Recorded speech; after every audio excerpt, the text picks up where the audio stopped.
কুফরি শক্তির শিকড় কেটে দিয়েছি। সুবহানাল্লাহ, এই শব্দ বলছি। শুধু তাই নয়, আল্লাহ বলছে যে মুহাম্মদ, আমি বদরের যুদ্ধে আমি অংশগ্রহণ করেছি। আল্লাহু আকবার। এরকম আল্লাহ তাআলা কোন যুদ্ধের জন্য বলছে আমার ইলমে জানা নেই। কোরআন শরীফে এতবার পড়েছি। فلم تقتلوهم ولكن الله قتلهم وما رميت إذ رميت ولكن الله رمى। মুহাম্মদ সাল্লাল্লাহু আলাইহি ওয়াসাল্লাম, আপনি তাদেরকে হত্যা করেন নাই, আপনার বাহিনী করে নাই, আমি আল্লাহ কতল করে দিয়েছি। সুবহানাল্লাহ। আপনি তীর ছোড়েন নাই, আমি আল্লাহ তীর ছুড়েছি। সুস্পষ্ট কোরআন শরীফে আয়াত। এক জররা সন্দেহ করলে সাথে সাথে ঈমানদার ব্যক্তি কাফের হয়ে যাবে। কোরআন শরীফে এক জররা সন্দেহ করলে ঈমান থাকবে। লা রাইবা ফি, চুলছে চুল, জাররা আছে জাররা, সন্দেহের কোনো গুঞ্জাইশ নেই। বিয়ন্ড ডাউট, সেই কোরআন এটা। তো সেখানে আবু জাহেল তাদের সেনাপতিও নিহত হয়েছে। রাসূলুল্লাহ চাচা হন তিনি, রক্তের চাচা নয়, সম্পর্কের, ঘনিষ্ঠ সম্পর্কের চাচা। তার নিহত হওয়াটা, অথবা সাহেবা, এগুলো ছিল আরবের বাগা বাগা কাফের, সব নিহত হয়ে গেছে।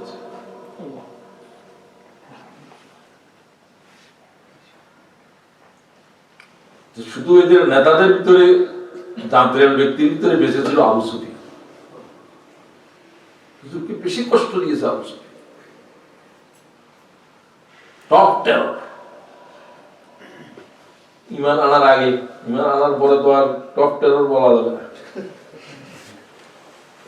রাদিয়াল্লাহু আনহু, ওগুলো তো ঈমান আনে না, এগুলো এই অবস্থায় রয়ে। আবু সুফিয়ান তো পরে ঈমান আনছে, কপাল ভালো। হুজুরের শ্বশুরও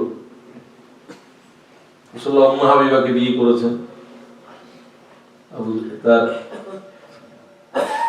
আবু সুফিয়ানের মেয়ে,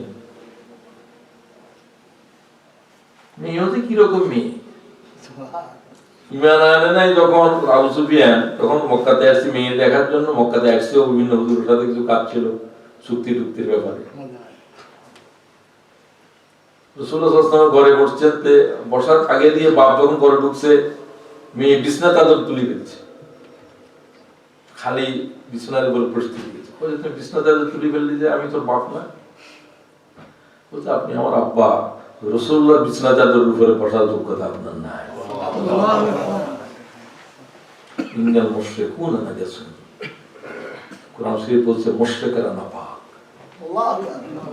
আপনি কি করে রাসূলুল্লাহ চাদর উপরে বসবেন? বাপরে কয়,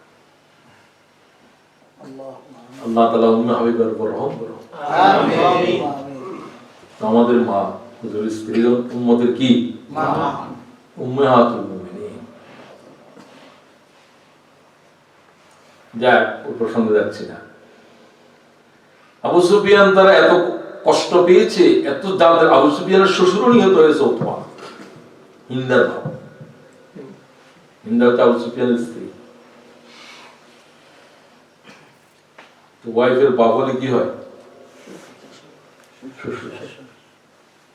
আরবের বাগা নেতা সে, হযরত হামজার হাতে নিহত হয়েছে, রাসূলুল্লাহর চাচা। আবু সুফিয়ান আবু জাহেলের খণ্ডিত মাথা ধরে কসম করল বদরের যুদ্ধে, নেতাজি আবার লিডের, যতদিন তোমার রক্তের বদলা নিতে না পারবো ততদিন নারীর সাথে আর সঙ্গ দেব না, ততদিন আরামের বিছানায় শুইব না, ততদিন শরীরের উপরে তেল মাখাবো না। কথা কি বুঝা যায় নাকি? মানে তোমার এই প্রতিশোধ নিচ্ছে যে পরবর্তী যুদ্ধে সে তখন গোটা মক্কার কুরাইশ নেতৃত্ব দিচ্ছে। সে শক্ত কসম খেয়েছে। আর এই যুদ্ধে মুসলমানদের 70 জন বাঘা বাঘা কাফের নিহত হয়েছে, 14 জন মতো মুসলমানরা শহীদ হয়েছেন সম্ভবত, অল্প সংখ্যক, তাদের অনেক বেশি, এবং খুব গুরুত্বপূর্ণ ব্যক্তিরাই নিহত হয়েছে। এই কসম করার পরে তারা প্রস্তুতি নিচ্ছে আর একটা যুদ্ধের। তারা গোপনে প্রস্তুতি নিচ্ছে যে গোটা মদিনাকে আক্রমণ করবে, তছনছ করে দেবে আবু সুফিয়ানের নেতৃত্বে। সব খবর রাসূলুল্লাহ সাল্লাল্লাহু আলাইহি ওয়াসাল্লামের গোয়েন্দা বাহিনী মক্কা থেকে হুজুরের কাছে পৌঁছেছেন। হুজুরের চাচা আব্বাস ডিটেইলস দিয়েছেন যে এরা ভয়ানক প্রস্তুতি নিয়ে মদিনায় আসতেছে, তোমরা তৈরি। রাসূলুল্লাহ সাল্লাল্লাহু আলাইহি ওয়াসাল্লাম সাহাবীদেরকে, আনসার মুহাজিরদেরকে ডাকলেন। রাসূলুল্লাহ সাল্লাল্লাহু আলাইহি ওয়াসাল্লাম পরামর্শ দিলেন যে তোমরা এত বেশি 3000-এর উপরে সৈন্য, সশস্ত্র অবস্থাতে, এবং তারা অনেক নারী টারি নিয়ে আসছেন, নর্তকী টর্তকী, সঙ্গীত বাজাই, এটা দিয়ে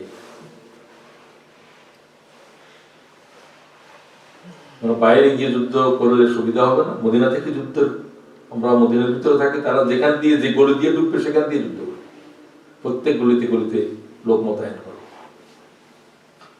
সাহাবীরা বলেন, ইয়া রাসূলুল্লাহ, শত্রুদেরকে মদিনা পর্যন্ত আমরা কেন আসতে দেব? আমরা তাদেরকে মদিনার বাইরে গিয়ে যুদ্ধ আসার আগে। যুবকেরা বলবে। রাসূলের প্রস্তাবটা প্রথম অনুমোদন করলো যে আব্দুল্লাহ ইবনে উবাই, মুনাফিক নেতা। সে তখন, মুনাফিকরা মুসলমানদের ভিতরে থাকে, নামাজ পড়ে, রোজা করে, সরোজাও থাকে, কিন্তু কি নয়, ঈমানদার। মনের ভিতরে ঈমান নাই, বাইরে সবকিছু সুইচার, জুব্বা টুব্বা সবকিছু পরে, তসবিহ আছে, সব আছে। এবং রাসূলুল্লাহ পাক সাল্লাল্লাহু আলাইহি ওয়াসাল্লামের নামাজের একামতও দিত সে অনেক সময়। মুসলমানদেরকে বসার জন্য, হুজুরের কথা শোনার জন্য তোমরা বসো, এই কথার ঘোষণাও দিত সে। আব্দুল্লাহ ইবনে উবাই ছেলেটা ছিল তার খুবই ভালো, বাগাসা, হুজুরের খুবই প্রিয়। সে তো মুনাফিক, রাসূলুল্লাহ জানতেন, কিন্তু সে তো ভিতরে কি আছে ভাই এটা তো কেউ জানে না, মুসলমানদের ভিতরে কলহ সৃষ্টি হবে। আর সে ছিল মদিনার খুব প্রভাবশালী ব্যক্তি। সে সমর্থন করলো, মানে সে মদিনা থেকে বাইরে যুদ্ধে টুদ্ধে যেতে চায় না। মদিনার ভিতরে থাকলে তো যে আর বাইরে হবে না, যুদ্ধ হবে না। মুনাফিকেরা যুদ্ধে টুদ্ধে যেতে চায় না, নামাজ কালাম সবকিছু পড়ে। যুবকেরা বললেন, বিশেষ করে হুজুরের চাচা হামজাও বললেন যে শত্রুদেরকে মদিনায় কেন আসতে দেব? রাসূলুল্লাহর বাক, এর আগে আমরা বাধা দেব। অনেকে বলে, ইয়া রাসূলুল্লাহ, আমরা বদরে যারা যাইতে পারিনি, আমরা তো আল্লাহর কাছে দোয়া করছি যে শত্রুর সাথে মোকাবেলা করে আল্লাহ তাআলা দিন বিজয় করার যুদ্ধে অংশ নেব। হুজুর বারবার তারা যখন বেশিরভাগে বলতেছে, রাসূল তাদের কথা অনুসারে বললেন, ঠিক আছে তাহলে। হুজুর ঘরে গেলেন, যুদ্ধের সাজ পরে গেলেন, বর্ম পরিধান করলেন, তরবারি হাতে নিলেন, সামনে আসলেন।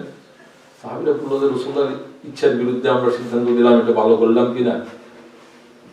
সাদ ইবনে মুআয বললেন, ইয়া রাসূলুল্লাহ, আমরা আমাদের কথা উগ্র করলাম, আপনি যদি ভালো মনে করেন যে মদিনা থেকে যুদ্ধ করলে ভালো হবে, তাহলে আপনার থাকে হয়ে না। আল্লাহ রাসূল যখন অস্ত্র খুলে ফেলেছে, সেটা খুলে ফেলা সমীচীন নয়। পয়গম্বররা যখন যুদ্ধের প্রস্তুতি নেবে, আল্লাহর ফয়সালা পর্যন্ত অপেক্ষা করতে হবে। আল্লাহ যা করে তাই। রাসূলুল্লাহ এর উপর সোয়া হয়ে গেলেন, সাহাবীরা সোয়া। তো নবী করিম সাল্লাল্লাহু আলাইহি ওয়াসাল্লামের সাথে সেদিন জুমাবার ছিল, রাসূলুল্লাহ সাল্লাল্লাহু জুমার নামাজের পরে খুব বেশি যুদ্ধের উপরে বক্তব্য রাখলেন। তোমরা দৃঢ়তার সাথে আল্লাহ তাআলার দ্বীন কায়েমের যুদ্ধে থাকো।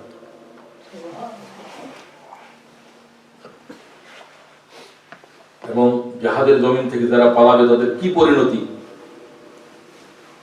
সত্য আর মিথ্যা যখন যুদ্ধ শুরু হবে, যে অংশগ্রহণ করবে না তার ঈমান থাকবে না। পয়গম্বর যুদ্ধ করুক, কি আমরা যুদ্ধে যাব না?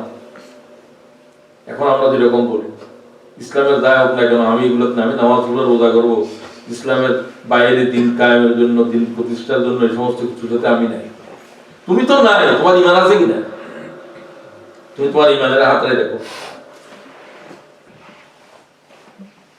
এবং তাবুকের যুদ্ধে যারা যায় না, কিন্তু বলছে এদেরকে বেঁধে রাখো, আল্লাহ ওহী নাযিল না হওয়া পর্যন্ত তারা নামাজ পড়বে, এরপরে তাদেরকে খুঁটির সাথে বেঁধে রাখো, এর পরিবারের সাথে দোয়া তো করতে পারবে না, স্ত্রী পরিজন হারাম করে দেওয়া হয়েছে। আল্লাহ তাআলা এদের বন্ধনের পরে প্রায় 40 দিন পরে কোরআন শরীফের আয়াত নাযিল হয়ে আল্লাহ তাদেরকে মাফ করেছে, বন্ধন করে দেওয়া হয়েছে।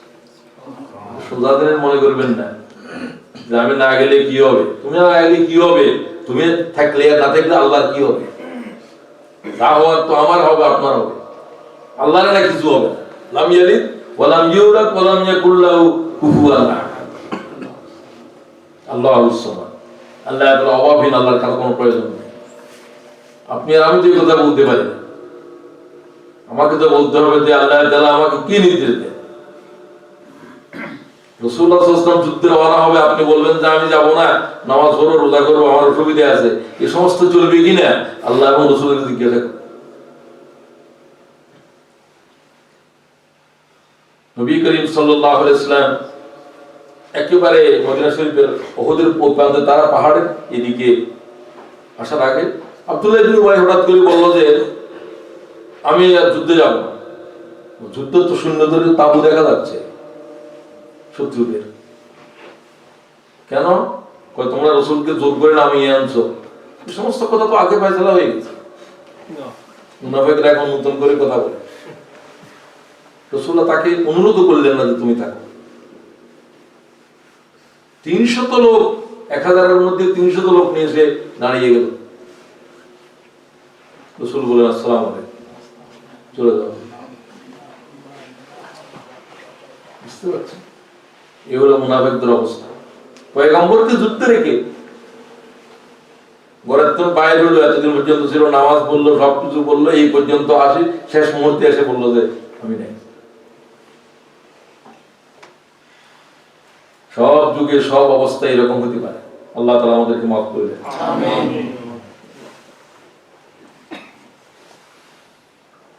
তো আসেন, রাসূল সাল্লাল্লাহু আলাইহি ওয়াসাল্লাম সৈন্যদেরকে সাজালেন, সেগুলো এক বিরাট ইতিহাস। যারা এগুলোর উপরে লিখেছেন, অনেক যুদ্ধের কমান্ডাররা এগুলো লিখেছেন, পাশ্চাত্যের পণ্ডিতেরা লিখেছেন, রাসূলুল্লাহ যুদ্ধ কৌশল, সেগুলো আলোচনা করার সময় নেই। প্রত্যেকটা যুদ্ধের রাসূলুল্লাহ কি রণকৌশল ছিল। পাহাড়ের গিরিপথ যেখান থেকে মক্কাতে বাইরের লোকরা ঢুকে পড়ে, সুড়ঙ্গ পথ, সেখানে দিয়ে আব্দুল্লাহ ইবনে জুবাইর রাসূলুল্লাহ দাঁড়িয়ে বললেন 50 জন তোমার সাথে রইল, যদি আমরা যুদ্ধে পরাজিত হই, বিজয়ী হই, তোমরা এখান থেকে সরতে পারবে না আমার পরবর্তী নির্দেশ না দেওয়া পর্যন্ত। হুজুর আরো বললেন, যদি দেখো যে লোকেরা গনিমতের মাল লুটতেছে, তোমরা তাকাই থাকবে, তোমরাও গনিমত পাবে, যারা কালেকশন করে তারা একটু বেশি পায়। তোমরা যদি দেখো যে আমাদেরকে পাখি আমাদের লাশ ঠোকর খাচ্ছে, তারপরেও এই জমিন ত্যাগ করতে হবে। এইভাবে আমার প্রতিনিধি আসবে, তোমাদেরকে বলা হচ্ছে তোমরা এখন উগ্র হয়ে আসো, এই কথা না বলা পর্যন্ত এই গিরিপথে দাঁড়ায় থাকবে। যুদ্ধের প্রথমে একটু ভালো অবস্থা ছিল, কাফেরদের পিছনের দিকে ঘটা শুরু হলো, লোকেরা গনিমতের মাল লুণ্ঠন করতে শুরু করলো, এটা সেটা, লোকেরা তারা যেহেতু পশ্চাৎপরণ হয়ে গেছে, তাদের ভিতরে অনেকে বললো যে রাসূলুল্লাহ তো যুদ্ধের সময়ের জন্য নির্দেশ দিয়েছে, এখন তো যুদ্ধ শেষ হয়ে গেছে, সবাই গনিমতের মাল নিতেছে, আমরা এখন এখানে দাঁড়ায় দেখলে তো কি হবে, আমরাও গনিমতের মাল নেব। সেনাপতি বললো যে না, রাসূলুল্লাহ সাল্লাল্লাহু আলাইহি ওয়াসাল্লাম বলছেন পরবর্তী আমার কোনো নির্দেশনা না পাওয়া পর্যন্ত এই জমিন ত্যাগ করতে পারবে না। তার কথা মানল, ইস্তেহাদ করল, ইস্তেহাদ করল। এই ধরনের ইস্তেহাদ জায়েজ নাই। রাসূলুল্লাহ সাল্লাল্লাহু আলাইহি ওয়াসাল্লাম বললেন যে আমি যদি শহীদ হয়ে যাই, পরবর্তী কমান্ডারের নির্দেশ না দেওয়া পর্যন্ত এই জমিন ত্যাগ করতে পারবে না, গিরিপথ ত্যাগ করতে পারবে। 50 জনের ভিতরে শুধু 10 জন সেনাপতির সাথে দাঁড়ায় রইল, আর 40 জনই চলে আসলো। যুদ্ধের দ্বিতীয় কমান্ডার ছিল আবু জাহেলের ছেলে আবু সুফিয়ানের সাথে আকরামা বিন আবু জাহেল। তৃতীয় কমান্ডার ছিল খালেদ, সে ছিল অশ্বারোহীর প্রধান, 200 অশ্বারোহী ঘোড়সওয়ার তার সাথে। এরা ভিন্নভাবে আসতেছে। যেমন যুদ্ধের ভিতরে মনে করেন যারা গোলন্দাজ, সামনে থাকে কিছু গোলন্দাজেরা পিছনে থাকে, সে দুইবার ট্রাই করেছে এখানে ঢুকতে পারেনি। এই সুড়ঙ্গ এটা খুবই স্ট্র্যাটেজিক জায়গা। দেখলো যারা লোক কম, সে তার ঘোড়সওয়ার সেখান দিয়ে ঢুকে এই 10 জনের নিহত কতল করে দিয়ে যুদ্ধের মোড় ঘুরে দিল। সে তো বড় যোদ্ধা। খালেদ ওই সেনাপতি যার গোটা যুদ্ধের ইতিহাসে পরাজয় হয়নি, সে কাফের অবস্থায় পরাজয় বরণ করে, মুসলমান হয়েও করে, সমগ্র জীবন ইতিহাসে পরাজয় করে নাই। সে অনলি কমান্ডার ইন চিফ, মানে পৃথিবীর সেনাপতির ইতিহাসে খালেদ একমাত্র সেনাপতি, সে সবসময় সেনাপতি। হযরত আবু বকর সিদ্দিক ইন্তেকালের সময় ওমরকে যে নসিহত করলেন, খালেদ সম্পর্কে স্পেশাল নসিহত করলেন যে খালেদ, ওমরকে বললেন, ওমর খালেদের কাছ থেকে কখনো তরবারি ছিনিয়ে নিও না, এই হচ্ছে আল্লাহর তরবারি। যাই হোক, ওমর কোনো একটা সময়ে কেন বলছিলেন জানি না, ওমর তার থেকে সেনাপতি থেকে তাকে বিচ্যুত করেছিলেন, আবু উবাইদাকে প্রদান করেছিলেন। যাই হোক, যুদ্ধের মোড় ঘুরে গেল এবং মুসলমানরা যেহেতু আগে একটু বিজয় হয়েছিল, তারা এখন গনিমতের জন্য বিচ্ছিন্ন হয়ে গেছে এদিকে সেদিকে। এরা টার্গেট করে একটু রাসূলুল্লাহর ঘেরাও করে গেল। খালেদের ভাই প্রচন্ড ভাবে তীর মারতেছে, মাত্র 7-8 জন লোক হুজুরের সাথে, হুজুর কি ঘেরাও করে রাখলেন, হযরত তালহা এর ভিতরে প্রধান। ইবনে কমিয়ার তীর রাসূলুল্লাহ সাল্লাল্লাহু আলাইহি ওয়াসাল্লামের মাথা মুবারকের ভিতর থেকে শিরস্ত্রাণ ভেদ করে মাথার ভিতরে তীর ঢুকে গেল। আল্লাহ, রাসূল সাল্লাল্লাহু আলাইহি ওয়াসাল্লাম হুশারা হয়ে কসওয়া থেকে পড়ে গেলেন জমিনের উপর, অজ্ঞান হয়ে। হযরত আবু দুজানা রাদিয়াল্লাহু তাআলা রাসূলের বুকের ভিতরে দৌড়ে দেখলেন তীরের বৃষ্টি হচ্ছে। তিনি বুকের ভিতরে দৌড়ে রাখলেন যেন তীর আসতে না পারে। রক্ষা করতেছিলেন যে 7 জন 8 জনের ভিতরে 6 জন নিহত হয়ে গেছে, শহীদ হয়ে গেছে, শুধু তালহা জীবিত আছে। সে আর তীর মেরে তাদের মোকাবেলা করতে পারতেছে না, সে শুধু রাসূলুল্লাহ সাল্লাল্লাহু আলাইহি ওয়াসাল্লামের দিকে সামনে দাঁড়িয়ে থেকে পিঠের উপরে শুধু তীর নিচ্ছে, গোশতের উপরে তীর নিচ্ছে, সহ্য করতে পারছে না। আর বলতেছে, নাফসি রে নাফসি কাল ফেরাও, ওয়াজহি রে ওয়াজহি কাল ফেরাও। ও তালহা, তুমি কি রাসূলুল্লাহ সাল্লাল্লাহু আলাইহি ওয়াসাল্লামের জন্য তীর নিতে পিঠের উপরে কষ্ট করছো? আমি আমার রক্ত, আমার গোশতকে রাসূলুল্লাহর জন্য ওয়াকফ করে দিয়েছি। এরকম কঠিন অবস্থা চলছে যুদ্ধের জমিনের উপরে। ঝান্ডা ছিল, রাসূলুল্লাহ সাল্লাল্লাহু আলাইহি ওয়াসাল্লাম মুজাহিদদের ঝান্ডা দিয়েছেন মুসা ইবনে উমাইয়ার হাতে, তার ডান হাত কেটে ফেলা হলো। এই ইবনে কমিয়ার ব্যক্তি, সে প্রচন্ড যোদ্ধা, ডান হাত কেটে দেওয়ার পরে তিনি বাম হাত দিয়ে ঝান্ডা ধরলেন। হাত যখন কেটে গেল তখন চিৎকার করে তিনি বলছিলেন, ওয়ামা মুহাম্মাদুন ইল্লা রাসূল। কোরআন শরীফের আয়াতটা তখন নাযিল হয় নাই, ওর কথা এটাকে আল্লাহ তাআলা আয়াত বানিয়েছে। সুবহানাল্লাহ, আমি সাক্ষ্য দিচ্ছি মুহাম্মদ আল্লাহর রাসূল ছাড়া আর কিছু নয়। যদি আমার সমস্ত অঙ্গ কেটে ফেলো, আমি এই কথার সাক্ষ্য দেব। বাম হাত কেটে ফেললেন, 2 হাত নাই, বাজুর ভিতরে দা আছে, এটা দিয়ে কামড়ায় ধরলেন। তখনও তিনি বললেন, ওয়ামা মুহাম্মাদুন ইল্লা রাসূল, মুহাম্মদ আল্লাহর রাসূল ছাড়া আর কিছু নয়, সাল্লাল্লাহু আলাইহি ওয়াসাল্লাম। শহীদ হয়ে গেলেন। সুবহানাল্লাহ। হযরত আলী বলেন, যুদ্ধের ওই প্রান্তে আমি ছিলাম। সে শহীদ হওয়ার পরে চিৎকার উঠল যে রাসূলুল্লাহ শহীদ হয়ে গেছে, কারণ তার চেহারার মধ্যে রাসূলুল্লাহর চেহারা এই ছিল। ইবনে কমিয়া চিৎকার করে বলল যে মুহাম্মদের কতল করে ফেলেছে, কিন্তু হুজুর পাক সাল্লাল্লাহু আলাইহি ওয়াসাল্লামের কতল করেন নাই। হুজুরের মতই ছিল মুসা ইবনে উমাইয়ার চেহারাটা রাসূলুল্লাহর চেহারা। তারা অনেকেই বুঝতে পারেনি। যুদ্ধের জমিনের উপরে রাসূলুল্লাহ এদিকে আহত হয়ে পড়ে গেছেন, হুজুরকে দেখাও যাচ্ছে না। জমিনের মধ্যে আল্লাহ তাআলার পয়গম্বর লুটিয়ে আছে, এদিকে সেনাপতি যার হাতে ঝান্ডা ছিল সে শহীদ হয়ে গেছে। যুদ্ধের জমিনের উপর আওয়াজ উঠলো, কাদ কুতিলা মুহাম্মদ, মুহাম্মদ নিহত হয়ে গেছে, সাল্লাল্লাহু আলাইহি ওয়াসাল্লাম। চিৎকার শুরু হলো সাহাবীদের ভিতরে, রাসূলুল্লাহ নাই, আমরা কোথায় যুদ্ধ করব, কাকে কি করব, সেনাপতি তো নাই। বিশৃঙ্খল অবস্থা সৃষ্টি হলো। আল্লাহর আয়াতগুলো এখন বোঝার চেষ্টা করবেন যে আল্লাহ কেন বললেন যে মুহাম্মদ যদি নিহত হয়ে যায় খোদার দিনকে ছেড়ে দেবে। আয়াত নাযিল হওয়ার কারণটা বুঝেন, কথাগুলো লক্ষ্য। হযরত আলী বলেন, রাসূলুল্লাহ শাহাদাতের আওয়াজ যখন আমার কানে এলো আমি উন্মাদ হয়ে গেলাম। আহা, আলী জীবিত রইলি, আল্লাহর কি জবাব দিবি? আমরা জীবিত থাকা অবস্থায় যদি রাসূলুল্লাহ শহীদ হয়ে যায়, আল্লাহর কাছে কোনো জবাব চলবে না। তিনি বললেন যে আমি রাসূলুল্লাহ খুঁজতে শুরু করলাম, মুসলমানদের লাশের ভিতরে হুজুর পাক সাল্লাল্লাহু আলাইহি ওয়াসাল্লাম দেখলাম না, জীবিতদের ভিতরে দেখা যাচ্ছে না। আমি চিন্তা করলাম যে হায় হায়, আল্লাহ তাআলা রাসূল কি উঠে নিয়ে গেছে আল্লাহ তাআলা? আমি সামনের দিকে এসে দেখলাম যে শত্রুরা কি একটা বস্তুকে লক্ষ্য করে প্রচন্ডভাবে তীর মারতেছে, খালিদের বাহিনী।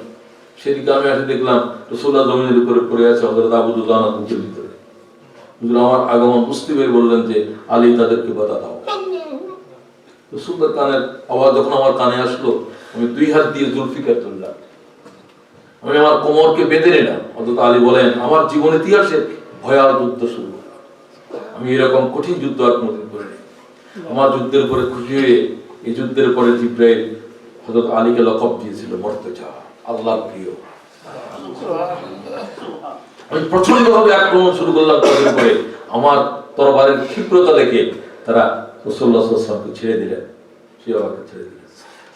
হুজুর পাক সাল্লাল্লাহু আলাইহি ওয়াসাল্লাম প্রথমে বললেন যে তোমরা তালহা দেখো। তালহা তখন হুঁশ হারিয়ে ফেলেছে। হুজুর বললেন, আবু বকর সিদ্দিক দাঁড়িয়ে চিৎকার করে বললেন যে হায় হায়, রাসূলুল্লাহর মাথার ভিতরে তীর, হুজুরের দাঁত শহীদ হয়ে গেছে, দুটা দাঁত ভেঙে গেছে, রক্তাক্ত হয়ে গেছে তমাম শরীর। হুজুর করিম সাল্লাল্লাহু আলাইহি ওয়াসাল্লাম রক্তের দিকে চেয়ে বলতেছেন লা ইয়াফলাহু কওমুন শাজ্জু নবিয়্যাহুম, ওই জাতির কল্যাণ কিভাবে হবে যারা তাদের পয়গম্বরকে রক্তাক্ত করে গোসল করে দিয়েছে। এরকম একটা কঠিন পরিস্থিতি হুজুর জমিনের উপর বর্তায়। নারীরা ঘরের থেকে বেরিয়ে এসে তারা খবর শুনতে পেল যে রাসূলুল্লাহ শহীদ হয়ে গেছে। মদিনা শরীফের নারীরা চিৎকার করে করে তারা ওদের দিকে রওনা হচ্ছে। একটা মেয়ে আলু থালু চেহারা নিয়ে চলে যাচ্ছে দৌড়াইয়ে। লোকেরা বললো মা কোথায় যাচ্ছ? বলছে ওহুদে রাসূলুল্লাহ শহীদ হয়ে গেছে, আমরা ঘরে থাকবো। বলছে যে হ্যাঁ তুমি তো যুদ্ধে যাচ্ছ, তোমার বড় ছেলেও তো শহীদ হয়ে গেছে, বড় ছেলের কথা পরে বলিও, রাসূলুল্লাহ জীবিত আছে কিনা বলো। নারীর স্বামী শহীদ হয়েছে, ফাতেমা নামের এই মেয়েটি মানে তার ছেলে মেয়ে ছিল, ছেলে শহীদ হয়েছে, স্বামী শহীদ হয়েছে। রাসূলুল্লাহকে আহত অবস্থা দেখার পর বলেন ইয়া রাসূলুল্লাহ, আপনাকে দেখার পরে আমি স্বামী হারার শোক বলেছি, আমার ছেলে হারার শোক। মেয়ের কলিজার ভিতরে রাসূলুল্লাহর কি মায়া ছিল। হযরত হামজালা রাদিয়াল্লাহু তাআলা আনহু, তিনি বিবাহিত জীবনের প্রথম রাত্রে বাসর রাতে তার জীবন চলতেছিল স্ত্রীর সাথে। রাসূলুল্লাহ শহীদ হয়ে গেছে শোনার পরে তিনি সেই অবস্থা থেকে রওনা হয়েছে, ফরজ গোসলও করেন, তিনিও শহীদ হয়ে গেছে। নবী করিম সাল্লাল্লাহু আলাইহি ওয়াসাল্লামকে পরে তারা তাবুক ধরে সৈন্যদের জন্য যে সেনাপতির জন্য তাঁবু ছিল পাহাড়ের উপরে সেখানে নিয়ে যাওয়া হলো। রাসূলুল্লাহ রক্তবন্ধ হচ্ছে। হযরত ফাতেমা রাদিয়াল্লাহু তাআলা আনহা হুজুর কন্যাও যুদ্ধে ছিলেন, নারীরাও সেই যুদ্ধে অংশগ্রহণ করেছেন, আহতদেরকে সেবা দিয়েছেন, পানি পান করিয়েছেন। নবী করিম সাল্লাল্লাহু আলাইহি ওয়াসাল্লাম বললেন তো আমাকে ইবনে রবিয়ার খবর দাও। বলছে ইয়া রাসূলুল্লাহ, একজনে বললেন যে ইয়া রাসূলুল্লাহ আমি তাকে দেখে আসলাম, বলতে আমাকে আমার সালাম দাও তাকে। ইবনে রবিয়াকে রাসূলুল্লাহ সাল্লাল্লাহু আলাইহি ওয়াসাল্লামের সালাম দেওয়ার পর সে বলল যে তোমরা কি এখনো, আমি শুনছি রাসূলুল্লাহ সাল্লাল্লাহু আলাইহি ওয়াসাল্লামের অবস্থা খারাপ, তোমরা কি রাসূলুল্লাহ এখনো জীবিত আছেন, তোমার খবর নিতে বলছেন। তোমরা একজন সাহাবী যদি জীবিত থাকো, আল্লাহ রাসূল যদি শহীদ হয়ে যায় আল্লাহর বুঝ দিতে পারবে না, একজন যদি জীবিত থাকে। সুবহানাল্লাহ। হুজুরকে বলে দিও আমি উহুদের পাদদেশ থেকে জান্নাতের খুশবু পাচ্ছি, আমি শহীদ হয়ে যাব। ইন্নী আজিদু রি দুনা উহুদ, উহুদের পাদদেশ থেকে জান্নাতের খুশবু আমার নাকে আসতেছে। সুবহানাল্লাহ। 70টা জখমি নিয়ে শহীদ হয়ে যুদ্ধের ভিতরে হযরত আনাস বিন নজর রাদিয়াল্লাহু তাআলা বাগা সাহাবীদের একজন, যিনি মদিনা শরীফের বাইরে যুদ্ধ করার জন্য প্রস্তাব রেখেছিলেন বেশি, তিনিও প্রায় 90টার অধিক জখমি বুকের ভিতরে নিয়ে আনাস বিন নজর রাদিয়াল্লাহু তাআলা শাহাদাত বরণ করেছেন।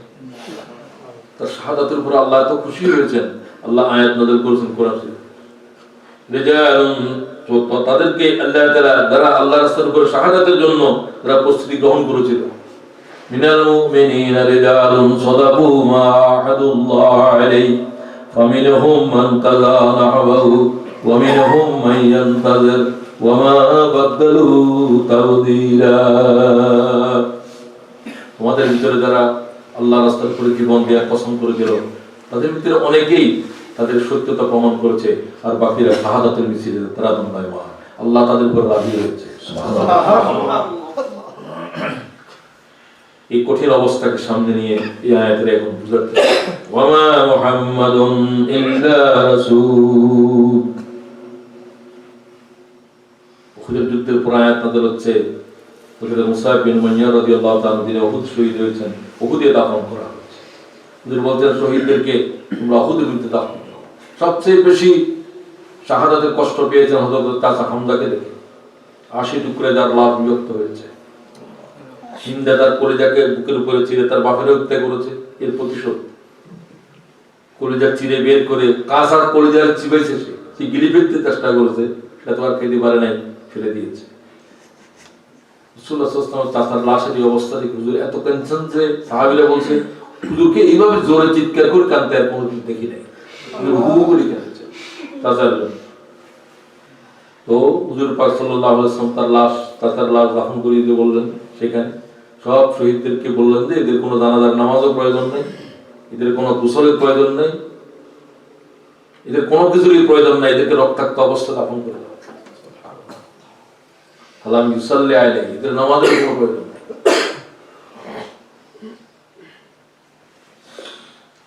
এখন আয়াত বুঝেন, বুঝা সহজ হয়ে যাবে। ওয়ামা মুহাম্মাদুন ইল্লা রাসূল, মা শব্দ দিয়ে কথা শুরু করা হয়েছে। এটা মায় নাফিয়া, নেগেটিভ।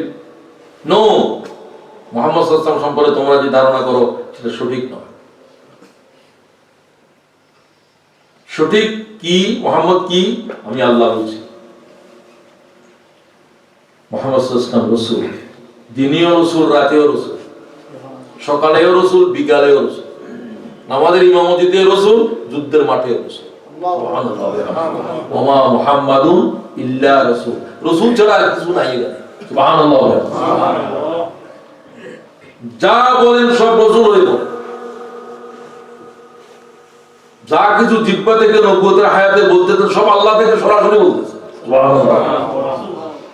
মা ইয়ানতিকু আনিল হাওয়া ইন হুয়া ইল্লা ওয়াহয়ুন ইউহা।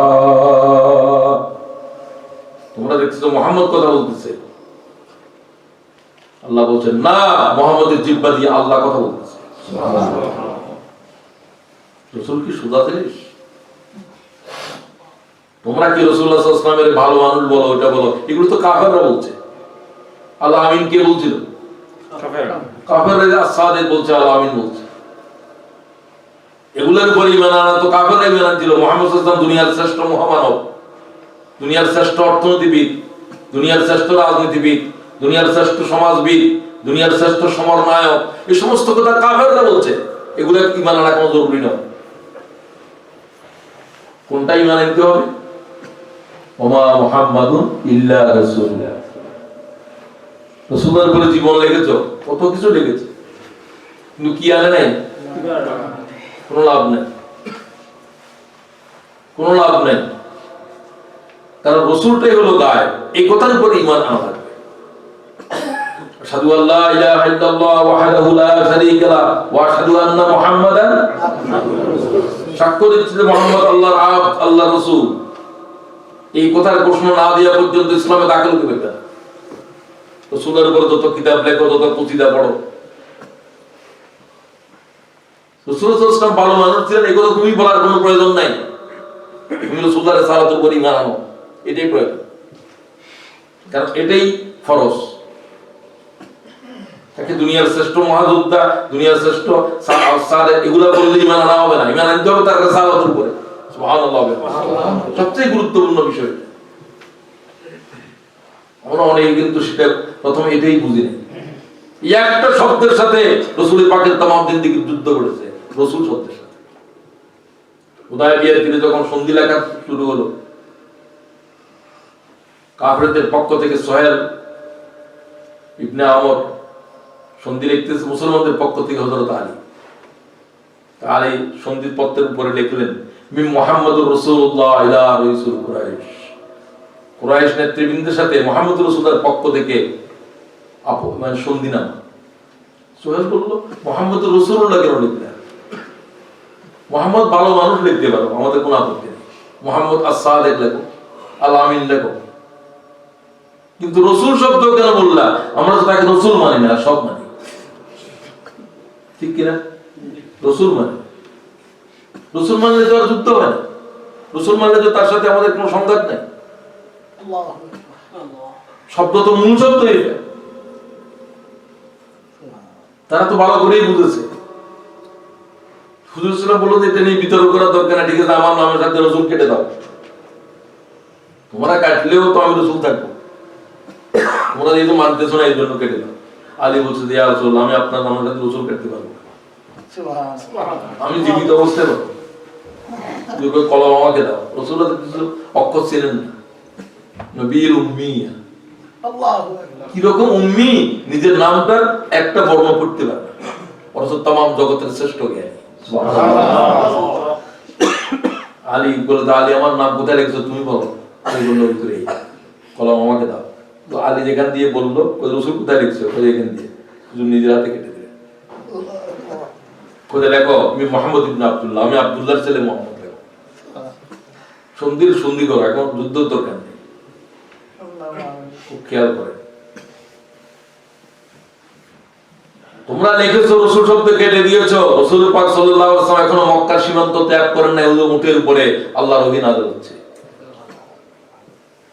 মুহাম্মাদুর রাসূলুল্লাহ ওয়াল্লাযীনা মা'আহু আশিদ্দাউ আলাল কুফফার রুহামাউ বাইনাহুম তারাহুম রুকআন সুজদা ইয়াবতাগুনা ফাদলান মিনাল্লাহি ওয়া রিদওয়ানা।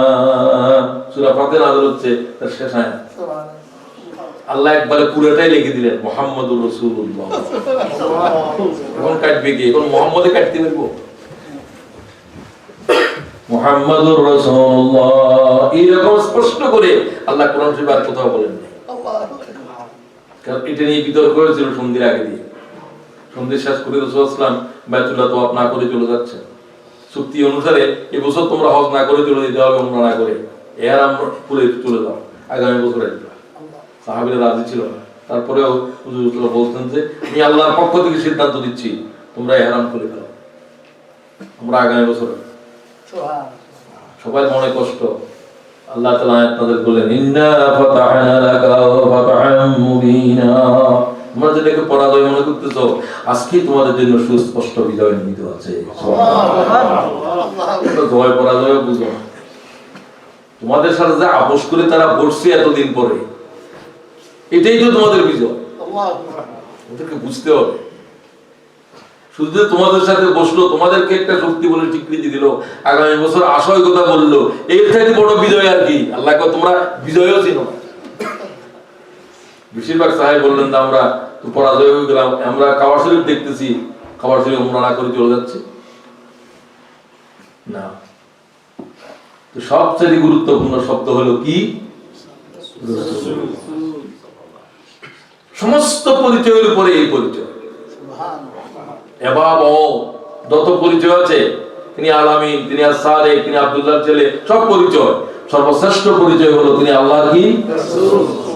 মা কানা মুহাম্মাদুন আবা আহাদিন মির রিজালিকুম ওয়ালাকিন রাসূলুল্লাহ ওয়া খাতামান নাবিয়্যিন। মুহাম্মদ সাল্লাল্লাহু আলাইহি সাল্লাম তোমাদের ভিতরে কারো হুজুর পাক সাল্লাল্লাহু আলাইহি ওয়াসাল্লামকে কোন ছেলে সন্তান নাই, বলে মেয়ে সন্তান, ছেলে সন্তানরা ছোট অবস্থায় মারা গিয়েছে। তো হুজুরকে আব্বা ডাকতেন কে? পরবর্তী সময়ে হযরত জায়েদের স্ত্রীর সাথে বিচ্ছেদ হয়ে গেল। হুজুরের ফুফাতো বোন রাসূলুল্লাহ নিজে বিয়ে দিয়েছিলেন, বনি বনা হচ্ছে না। জয়নবকে বলে রাসূলুল্লাহ সাল্লাল্লাহু আলাইহি ওয়াসাল্লাম বিয়ে করার জন্য আল্লাহ তাআলা নির্দেশ দিলেন। হুজুর রাজি ছিলেন না। লোকেরা বলতো যে পালিত পুত্রের কি ও বিয়ে করতেছেন। কোরআন শরীফে জায়েদের নাম আছে, কোন সাহাবীর নাম নাই, শুধু জায়েদ এই গোলামের নাম আছে। এই গোলাম আশ্চর্য, এটার নাম প্রয়োজন যে তালাকের মশলা আছে যে সেখানে, এটা অমুক তমুকের বললে তো হবে না। জায়েদের স্ত্রীকে যাই তালাক দিল, সেই স্ত্রীকে আমি মুহাম্মদের কাছে বিয়ে পড়াই দিলাম। এই জন্য জয়নবের জন্য আর বিয়ের কলমা পড়তে হয় না, আল্লাহ আমি পড়াই দিলাম। আল্লাহ বিয়ে পড়াইছে। তিনি নিজে বলেন যে আমার বিয়ে আল্লাহ তাআলা পড়াইছে, শুধু রাজি দিলেন না, আল্লাহ তোমার রাজি লাগবে না, আমি বিয়ে পড়াই দিচ্ছি। বহু বিবাহ কেন? বহু বিবাহ, অনেক বিবাহ তো আল্লাহ তাআলার নির্দেশে করতে হয়েছে। রাসূলুল্লাহ ইচ্ছা করেন না, ইচ্ছা লাগবে না, আল্লাহ বলে আমি বিয়ে পড়াই দিচ্ছি, তোমার ইচ্ছে কি? কারণ এই যে পালিত পুত্র আসল কোন পুত্র নয়, এই সমাজের কুসংস্কার রহিত করে দিটা একটা বিরাট ধরনের কুসংস্কার। কথা বোঝা যায়? মুহাম্মাদুর রাসূলুল্লাহ। এখন আসেন মুহাম্মাদের রিসালাত এটা কি? এটা অনেক বিস্তৃত বিষয়। সব পয়গম্বরদের পয়গম্বরী একটা জমিনের জন্য, কিছু মানুষের জন্য, কিছু দিনের জন্য। জমিন নির্দিষ্ট, মানুষ নির্দিষ্ট, সময় নির্দিষ্ট। মুহাম্মদুর রাসূলুল্লাহর জমিন সীমানা আছে না সীমানা নেই? সীমা নেই, কোন চিহ্নিত সীমানা। নবুয়ত কত দিনের জন্য? ইলা ইয়াউমিল কিয়ামah, কিয়ামতের পরেও তার পয়গম্বরী ছিল। আল্লাহু আকবার। কিয়ামতের জমিনের উপরে শুধু মুহাম্মদুর রাসূলুল্লাহর নবুয়ত ছিল, সব পয়গম্বর তার কদমের নিচে। সুবহানাল্লাহ। আনা লিওয়াই হামদ ইয়াউমুল কিয়ামাহ তাহাতাহু আদম ওয়া মান দুনাহু। সুবহানাল্লাহ। কিয়ামতের দিন আল্লাহ তাআলার সামনে কোন মানব কথা বলার সাহস করবে না, জিবরাইল পর্যন্ত আল্লাহর রাগ দেখার পরে বাক রুদ্ধ করবে। মানুষ নবী নয়, জিবরাইল পর্যন্ত। ইয়াওমা ইয়াকুমুর রূহু ওয়াল মালায়েকাতু সাফফান লা ইয়াতাকাল্লামুন। আল্লাহু আকবার। জিবরাইল রূহ পর্যন্ত আল্লাহর জাতের ভয়ে আওয়াজ বন্ধ হয়ে যাবে। আল্লাহ এজিন দেয়া ছাড়া তুমি কথা বলো, এই কথা বলার আগ পর্যন্ত আল্লাহর কোন গোলাম, কোন পয়গম্বর আওয়াজ দিতে পারবে না। সুবহানাল্লাহ। সেদিন নবীগণ পর্যন্ত মানুষের কষ্ট দেখার পরে কেউ আল্লাহর সামনে কথা বলতে সাহস করবে না। আদম আলাইহিস সালাম কি বলবে? লাস্তু লাহা। পৃথিবীর মানুষেরা আদমের কাছে যাবে, তুমি আমাদের বাবা, সব মানব জাতির পিতা, আল্লাহর কাছে সুপারিশ করো, আমাদের কিয়ামতের গর্মি বরদাস্ত হচ্ছে না, মগজগুলো টকবক করতেছে, আমরা দাঁড়াতে পারছি না, 50,000 বছর কি করে থাকবো? পিপাসার্থ সব বিভৎস ক্ষুধার্ত। এখানে যে আছে মানুষ এরকম ক্ষুধার্ত থাকবে যে যেরকম ক্ষুধার্ত জীবনে কোনোদিন ছিল না, এত পিপাসার্থ থাকবে যে জাতের পিপাসার্থ তামাম জীবনে ছিল না। সুবহানাল্লাহ। এই জাতের বিবস্ত্র একটা সুতার বস্ত্র থাকবে না, সমগ্র মানব জাতি অবস্থা। আল্লাহ তাআলা প্রথম বলবেন ইব্রাহিমকে কাপড় পরাও। সুবহানাল্লাহ। সে হাদিস পড়ার সময় মনে হলো শুধু রাসূলুল্লাহর সাথে কাপড় থাকবে, আর কারোর সাথে কাপড় থাকবে না। এরপর এরপর এরপর এরপর নবীদেরকে বস্ত্র পরানো হবে, এরপর নেককারদেরকে পরানো হবে। সুবহানাল্লাহ। আল্লাহ আমাদেরকে উলঙ্গ রাখিয়ে না করবে। ভয়াল জমিন এটা। আদম আলাইহিস সালাম বলবেন যে আল্লাহর কাছে কথা বলার আমার সাহস নেই, আমার জীবনে তো ত্রুটি আছে। আমরা ইব্রাহিম আলাইহিস সালামের কাছে যাই, লাস্তু লাহা, আমি কথা বলতে পারি না আল্লাহর জাতের সামনে। লাস্তু লাহা এই শব্দ 100 লক্ষ পয়গম্বর পর্যন্ত আসবে। সুবহানাল্লাহ। সব বলবে যে পারবো না, পারবো না, পারবো না। ঈসা আলাইহিস সালাম বলবে যে রাসূলুল্লাহ ছাড়া আর কোনো উপায় নেই। সমস্ত পয়গম্বর আল্লাহর পয়গম্বরের সামনে বলবো যে আল্লাহর সামনে আপনি ছাড়া কেউ জবান করতে পারবে না।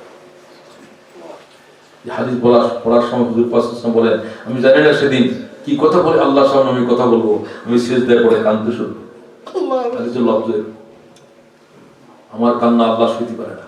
আল্লাহ বলবেন ইরফা রাসুকা ইয়া মুহাম্মদ, মুহাম্মদ মাথা উঠাও। সুবহানাল্লাহ। তুমি বলো কি বলো? রাসূলুল্লাহ সর্বপ্রথম বলবেন রব্বি হাবলি উম্মতি। সুবহানাল্লাহ। আল্লাহর উম্মতরা বরদাস্ত করতে পারছে না, এবং রাসূলুল্লাহর উম্মতের হিসাব প্রথম শুরু হবে। আল্লাহ তাআলা এবং রাসূলুল্লাহর উম্মতের ভিতরে আল্লাহ আমাদেরকে শামিল করাটাই হলো লক্ষ্য। আমিন। সেদিন শুধু মুহাম্মদুর রাসূলুল্লাহর রিসালাত করতেছে, আর কারো কোনো কথা বলার পর্যন্ত ক্ষমতা নেই। ফুজ্জিলতু আলাল আম্বিয়া বিসিত্তিন। মুহাম্মদুর রাসূলুল্লাহর রিসালাত এটা কি? হুজুর বলছেন 6টা বিষয় এমন আছে যেটা আল্লাহ কোনো পয়গম্বরকে দেয় নাই, শুধু আমাকে দিয়েছে। সুবহানাল্লাহ। সব তো রাসূল, আমিও রাসূল, আমার মধ্যে পার্থক্যটা কি? আমার নবুয়তের কোনো চিহ্নিত জায়গা নাই, আমার নবুয়তের কোনো জমানা নাই, আমার নবুয়তের জন্য কোনো নির্দিষ্ট মানুষ নাই। আল্লাহ সব সীমা তুলে দিয়েছে আল্লাহ। সীমাহীন জমিনের জন্য তুমি, সীমাহীন মানব জাতির জন্য, ইলা ইয়াউমিল কিয়ামা, কিয়ামতের পরের জন্য তোমার নবুয়তের মৃত্যু নাই। সুবহানাল্লাহ। তুমি ইন্তেকাল করবে, তোমার নবুয়তের ইন্তেকাল নাই। সমস্ত পয়গম্বর তাদের ইন্তেকাল সাথে সাথে নবুয়ত খতম হয়ে গেছে। فضلت على الأنبياء بست وأوتيت جوامع الكلام ونصرت بالرعب وأحلت لي الغنائم وجعلت لي الأرض مسجدا وطهورا وأرسلت إلى الخلق كافة وختم بي النبيون أو كما قال عليه الصلاة والسلام। ইমাম মুসলিম বিশুদ্ধ সনদে হাদিস বর্ণনা করতেছে। আল্লাহ তাআলা এমন 6টা বিষয় আমাকে মর্যাদা দিয়েছে এগুলো আর কোনো পয়গম্বরকে আল্লাহ দেন নাই।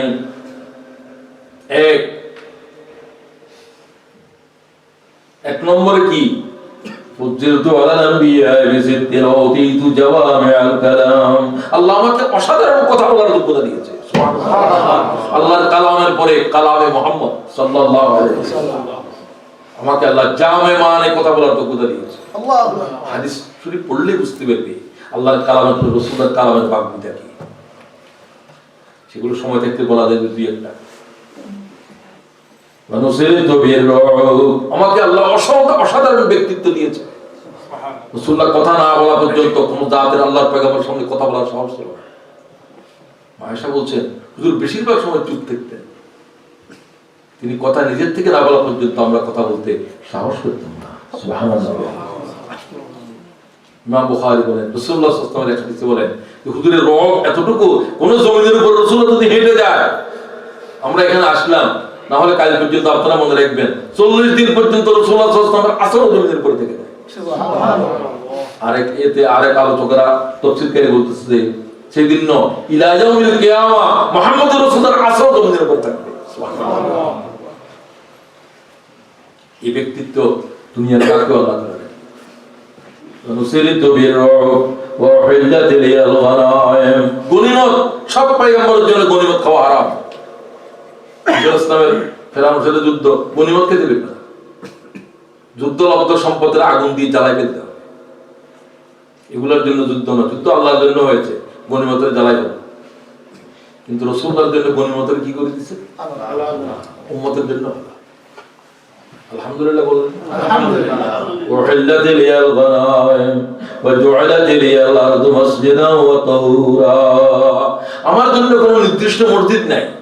সুবহানাল্লাহ। ইবাদতের জন্য সব পয়গম্বরদের উম্মতরা দেখবেন আপনি, ইহুদিরা সিনাগগ ছাড়া অন্য কোথাও তাদের ইবাদতের জায়গা নেই, ওখানে গিয়ে ইবাদত করতে হবে। খ্রিস্টানেরাও তাই, হিন্দুরাও তাই, বৌদ্ধরাও তাই, সকল ধর্মের সকলে হয়তো নবী ছিল এক সময়, কিন্তু তারা সবকিছু এখন ভুলে গেছে। তারা আমার উম্মতের জন্য তামাম রয়ে জমিন মসজিদ। নামাজের সময় হয়ে গেছে, আকাশে সাগরের তলদেশে একবার সমুদ্রের আটলান্টিক দরিয়ার নিচে ডুবো দিলা, তোমরা আল্লাহু আকবার বলে নামাজ আদায় করো। আল্লাহ শুধু আমার উম্মতের জন্য। وجعلت لي الأرض مسجدا وطهورا। আল্লাহ তামাম রয়ে জমিনে আমার উম্মতের জন্য পাক করে দিয়েছে। সুবহানাল্লাহ। নামাজের জন্য পাক খোঁজা লাগবে না, জমিনের উপরে দাঁড়ায় গেলে হবে। শুধু যদি না পাক দেখো সেটা বাদ দিবা, আর না হলে তামাম জমিন তোমার জন্য পাক। সুবহানাল্লাহ। এটা আমার উম্মতের জন্য।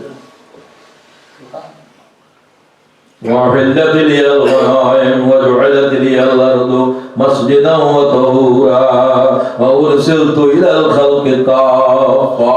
আমাকে সকল সৃষ্টির জন্য পাঠানো হয়েছে, মানব দানব तमाम সৃষ্টির জন্য।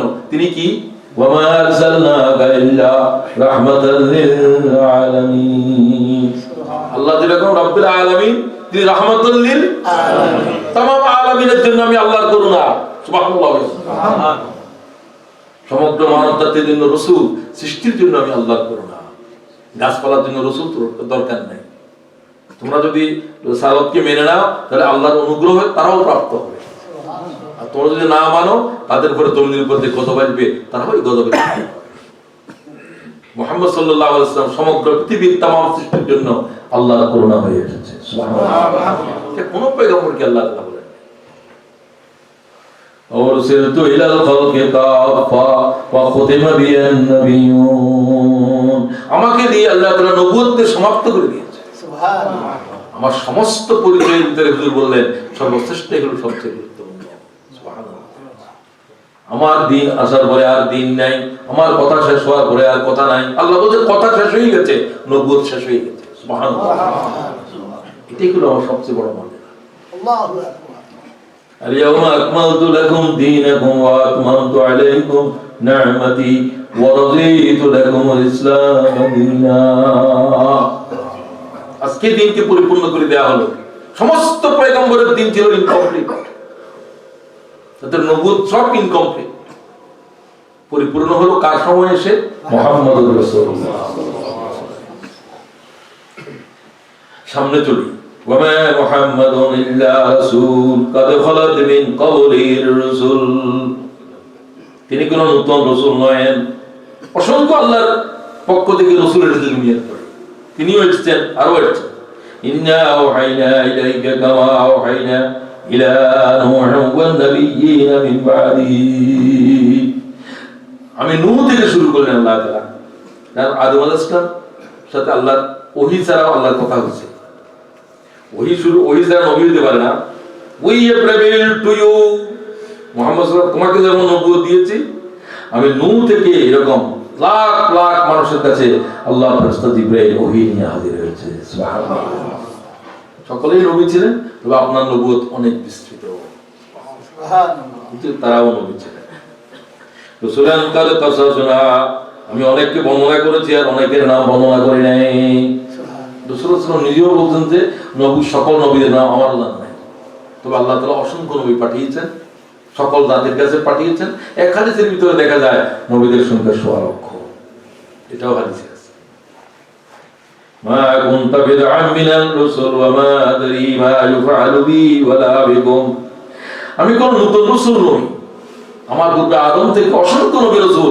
আমি সকলের শেষে এসেছি সুবহানাল্লাহ আমি ওই রাসূল যে রাসূলের জন্য সমস্ত পয়গম্বরকে আল্লাহ কসম করিয়েছে আল্লাহু আকবার শপথ দিয়েছে যে তোমাদের সকলের শেষে একজন রাসূল আসবে তোমরা তার উপর ঈমান আনবে সুবহানাল্লাহ তোমরা উম্মতের এই কথা বলে যাবে সুবহানাল্লাহ সুবহানাল্লাহ ওয়া ইযা কাযাল্লাহু মিযাকান নবিয়্যিন কি সুদাদের নবী নাকি এটা আল্লাহু وإذا أخذ الله ميثاق النبيين لما آتيتكم من كتاب وحكمة ثم جاءكم رسول হে নবীগণ সব নবীরা আল্লাহর সামনে বসা কোনো মানব নাই যেখানে পৃথিবীর জন্মের হাজার হাজার বছর আগে পৃথিবীরও জন্ম হয় তখন থেকে আল্লাহ মুহাম্মদুর রাসূলের সিরাত আলোচনা শুরু করেছে আপনারা আজকে এখানে হাজার হাজার বছর পরে করতেছেন পৃথিবী সৃষ্টির আগে আল্লাহ মুহাম্মদুর রাসূলুল্লাহর কথা বলা শুরু করলো পয়গম্বরদের সাথে আল্লাহ তাআলা বয়ান শুরু করছে আল্লাহ তাআলা সেটা সূরা আলী ইমরানের 81 নম্বর আয়াতে বলছে ওয়া ইযা আখাযাল্লাহু মিযাকান নাবিয়্যিন সমস্ত নবীদেরকে ডাক দিয়েছে আল্লাহ তাআলা যাদেরকে নবুয়ত দিবেন তাদেরকে আগে বানিয়েছেন নবীদের রূহ হাজির হয়েছে রূহতে আসো হে নবীগণ আল্লাহ তাআলা কথা বলতে শুরু করলেন আমি তোমাদেরকে নবুয়ত দিয়েছি কিতাব দিয়েছি এবং তোমাদের সকলের নবুয়তের ভিতরে কিতাবের ভিতরে মুহাম্মদুর রাসূলুল্লাহর খবর দিয়েছি সুবহানাল্লাহ আদম থেকে একজন আখেরি পয়গম্বর আসতেছে আল্লাহু আকবার লাস্ট মেসেঞ্জার ইজ কামিং সুবহানাল্লাহ লক্ষ মানব প্রত্যেকটি জাতির কাছে এই নোটিশ দিতে আছে একজন আখেরি রাসূল আসতেছে وإذا أخذ الله ميثاق النبيين لما آتيتكم من كتاب وحكمة আমি তোমাদেরকে যে হিকমা তোমাদেরকে যে কিতাব দিলাম সেটা তোমরা গ্রহণ করো ثم جاءكم رسول সবাইকে বললেন নবী আর শেষটাকে বললেন রাসূল সাধারণত রাসূল বলা হয় তারা কিতাব বহন করে মুহাম্মদুর রাসূলের কিতাব তোমাদের সমস্ত কিতাবের মঞ্জুর করে দেবে সুবহানাল্লাহ মুহাম্মদের নবুয়ত সমস্ত পয়গম্বরের নবুয়ত মঞ্জুর করে দেবে সুবহানাল্লাহ নাসকে ইনজিল ও তাওরাত ওয়া যাবুর নাসকে ইনজিল ও তাওরাত ওয়া যাবুর এই হচ্ছে সেই মুহাম্মদ সে কোরআন, যে কোরআন সমস্ত কিতাবকে মনসুখ করে দিয়েছে, যে মুহাম্মদ সাল্লাল্লাহু আলাইহি ওয়াসাল্লাম तमाम পয়গম্বরই মনসুখ করে দিয়েছে। সুবহানাল্লাহ। তার সামনে কেউ নবী বলে পরিচয় দিবে না। সুবহানাল্লাহ। তিনি এসে গেছেন, নবুয়ত শেষ, তার এখন মুহাম্মদ রাসূলুল্লাহ সাল্লাল্লাহু আলাইহি ওয়াসাল্লাম। সুবহানাল্লাহ। ইব্রাহিম আলাইহিস সালাম তো পয়গম্বর কি জাতের? মুসা আলাইহিস সালামের মতো আল্লাহর সাথে কথা বলছে তো পয়গম্বর। মুহাম্মদ রাসূলুল্লাহর আগমনের পরে কেউ নবী থাকবে না, আমাদের কিতাব থাকবে না। আল্লাহ বলেন দুটো কথা, লা তুমিনুন্না বিহি ওয়া লা তানসুরান্নাহু। লামে তাকিদ নুনে সবগুলা জমা করে বলছে অবশ্যই অবশ্যই, certainly you are to believe in Muhammad and aid him। সুবহানাল্লাহ। তার নবুয়তের উপর ঈমান আনবে, তার নবুয়তের জানলা হাতে নেবে, তার নবুয়তের সাহায্য করবে। সুবহানাল্লাহ। আমরা করবে কিনা আমার কাছে করার দাও। قال أقررتم وأخذتم على ذلكم إصري। বলো, করার করো, ওয়াদাবদ্ধ। সুবহানাল্লাহ। সমস্ত পয়গম্বরকে আল্লাহ জিজ্ঞাসা করবে, তোমরা কি নবুয়ত ছেড়ে দিবে কিনা এবং তার নবুয়তের উপর ঈমান আনবে কিনা, তার নবুয়তের সাহায্য করবে কিনা, আমার সাথে ওয়াদা করো, কসম করো। সুবহানাল্লাহ। সুবহানাল্লাহ। ক্বালু আযরারনা। they বলল, we do agree with you O our Lord, আমরা আপনার সাথে এই করারে আবদ্ধ হচ্ছি। আখেরি রাসূল যদি এসে যায়, আমরা সাথে সাথে আমাদের নবুয়ত ছেড়ে দেব এবং তার নবুয়তের উপর ঈমান আনবো। সুবহানাল্লাহ। তার নবুয়তের ঝান্ডা হাতে নেব। আলহামদুলিল্লাহ। আল্লাহু আকবার। উম্মতের জন্য এই দুটো কাজ, ঈমান আর একটা কি, জিমাইলে তো আল্লাহ, জিমাইলে তো আর কি করবে? তো রাত সভ্যতারের নামে তো কি হবে? এদেরকে যে কথার উপরে ওয়াদা করেন, এই দুটো কাজ উম্মতের জন্য জরুরি। এক নম্বর ঈমান, দুই নম্বর নবুয়তের কি করা, সাহায্য করা, to aid him, to assist him, to help him. তার নবুয়তের সাহায্য করো, তার নবুয়তের দাওয়াত দাও। তিনি নবুয়ত নিয়ে এসেছেন অনন্তকালের জন্য, কিন্তু অনন্তকালের হায়াত নিয়ে আসেন নাই, যা তোমাদের উপরে দায়িত্ব। তোমরাই তার নবুয়তের तमाम পৃথিবীর প্রতিটি প্রান্তরে পৌঁছে দেবে। আল্লাহু আকবার। উলামা উম্মতি কাম্বিয়া বনি ইসরাইল, আমার উম্মতের আলেমেরাই আমার দ্বীনকে বহন করবে। সুবহানাল্লাহ। আল্লাহ আমাদেরকে তৌফিক দান। আমিন। শুধু তাদের জন্য দোয়া করেছে, তারাই রাসূলুল্লাহর খলিফা। আল্লাহুম্মা রহম খুলাফাই, আয় আল্লাহ আমার খলিফাদের উপর রহম করো। আমিন। মান খুলাফাউকা ইয়া রাসূলুল্লাহ, হুজুর আপনার খলিফা কারা? কাদের জন্য দোয়া করছেন? সাহাবীরা বলে, আমাদের জন্য দোয়া না করে আপনার খলিফা প্রতিনিধি কারা? আল্লাযীনা ইয়াতুনা মিন বাদি, তারা আমাকে না দেখে আমার প্রতি ঈমান আনবে। সুবহানাল্লাহ। আমরা তো দেখেই ঈমান আনছি। সুবহানাল্লাহ। হাজার হাজার মাইল দূরে থাকবে, আপনারা যেমন হাজার হাজার মাইল দূরে, আল্লাহ রাসূলকে আমরা দেখি নাই, আমরা ঘোষণা দিয়েছি আশহাদু আল্লা ইলাহা ইল্লাল্লাহ ওয়াহদাহু লা শারীকা লাহু ওয়া আশহাদু আন্না মুহাম্মাদান আবদুহু ওয়া রাসূলুহু। আমরা সাক্ষ্য দিচ্ছি আল্লাহ ছাড়া কোনো প্রভু নাই, মুহাম্মদ সাল্লাল্লাহু আলাইহি ওয়াসাল্লাম আল্লাহ তাআলার শেষ রাসূল এবং আল্লাহ তাআলার বান্দা। সুবহানাল্লাহ। বান্দা এবং রাসূল। তাদের জন্য দোয়া করছি, আল্লাযীনা ইয়াতুনা মিন বাদি ওয়া ইয়ারাউনা আহাদিস ওয়া ইউআল্লিমুনা আন-নাস, যারা আমাকে না দেখে আমার প্রতি ঈমান আনবে, আমার হাদিস, আমার কথাগুলোকে, আমার দ্বীনকে মানবতার কাছে, আমার উম্মতের কাছে পৌঁছে দেবে। আমি দায়ীদের জন্য দোয়া করছি। সুবহানাল্লাহ। যারা আমার দ্বীনের জিন্দা রাখবে দুনিয়াতে, পৃথিবীর প্রত্যেকটি প্রান্তরে দ্বীন পৌঁছে দিয়েছে আল্লাহর জন্য দায়ীরা। দায়ীরা হচ্ছে রাসূলুল্লাহ খলিফা। আয় আল্লাহ তাআলা আমাদেরকে দায়ীদের ভিতরে শামিল করুন। আমিন। সবাই বলো আমিন। আমিন। আফাইম্মা তাও কুতিলান কালাবতুম আলা আকাবিকুম। সবচেয়ে গুরুত্বপূর্ণ প্রশ্নটা এখানে, এই আয়াতের সার অংশ বলছি। আফাইম্মা তাও কুতিলা, যদি তিনি ইন্তেকাল করেন অথবা তিনি যদি শহীদ হয়ে যান, if he dies or is killed, দুটো পরিণতি সব পয়গম্বরদের হয়েছে, হয় ইন্তেকাল করেছে, না হলে কি হয়েছে, শহীদ হয়েছে। রাসূলুল্লাহ তাআলা এবং রাসূলুল্লাহ শহীদ হয়েছে, ইন্তেকালের আগে দিয়ে হুজুর পাক সাল্লাল্লাহু আলাইহি ওয়াসাল্লামের উপরে বিশেষ ক্রিয়া শুরু হলো। ইহুদি মেয়ে দাওয়াত দিয়েছিল, বিষ খাওয়াইছিল, সে বিষ এতদিন ক্রিয়া হয় নাই, হুজুর ইন্তেকালের আগের মুহূর্তে ওই বিষ প্রতিক্রিয়া শুরু হয়েছে, হুজুর শহীদ হয়ে যাবে। কি হয়ে যাবে? হুজুরকে হত্যা করা হয়েছে। ওই মর্যাদাও আল্লাহ দেবে।